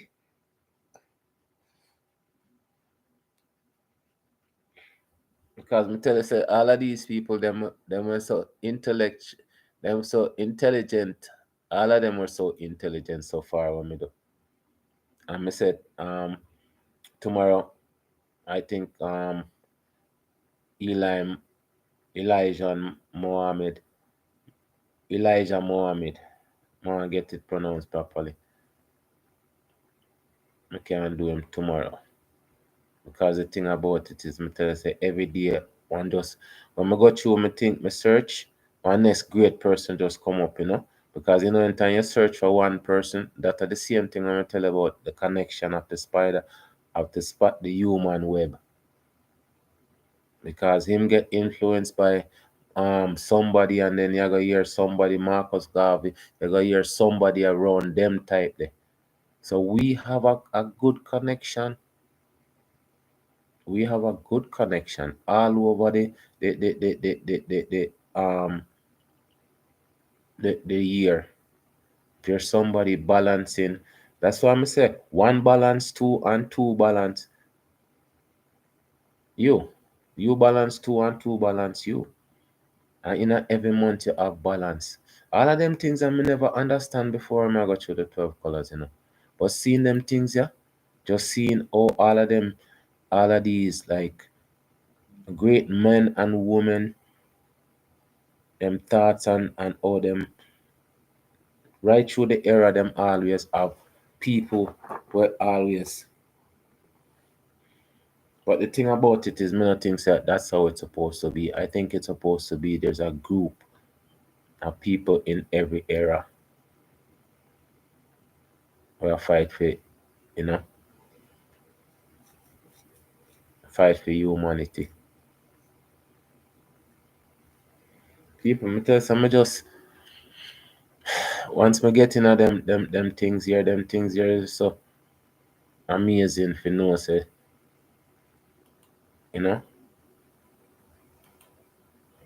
great people that did it before we, right?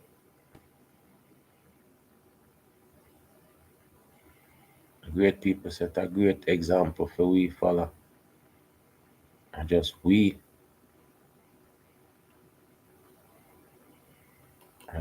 have failed them. People, I thank you for no time. Come tell you, when they just come here for just listen to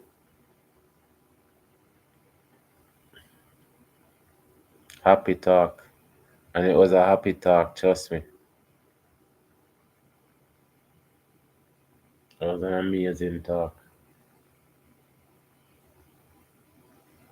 Thank you, people. Manners, respect.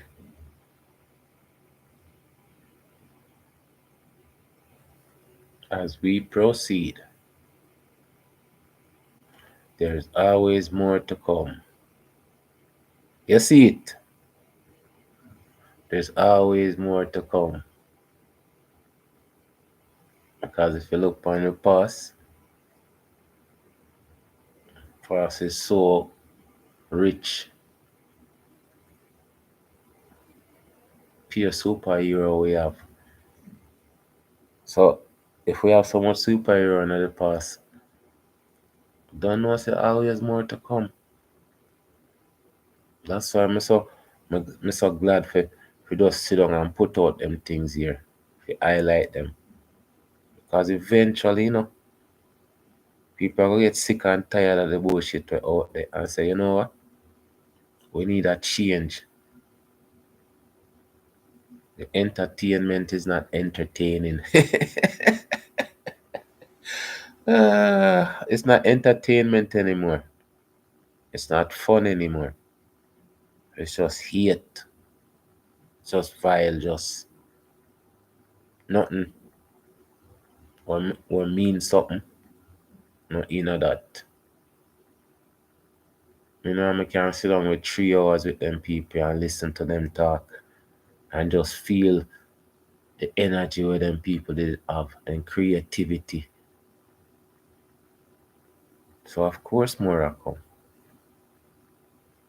Thank you very much. Daniel, I'm gonna put up your thing there from my community. I ask everybody before I put it up. I'm gonna put up ask their stuff I put it. People them have YouTube channel, I'm gonna put it from my thing there. I'm tell you say it's each one help one. That's how it's supposed to stay. But again, when some people just entrenched in the dollar and things, so that's the hunger thing will mean something.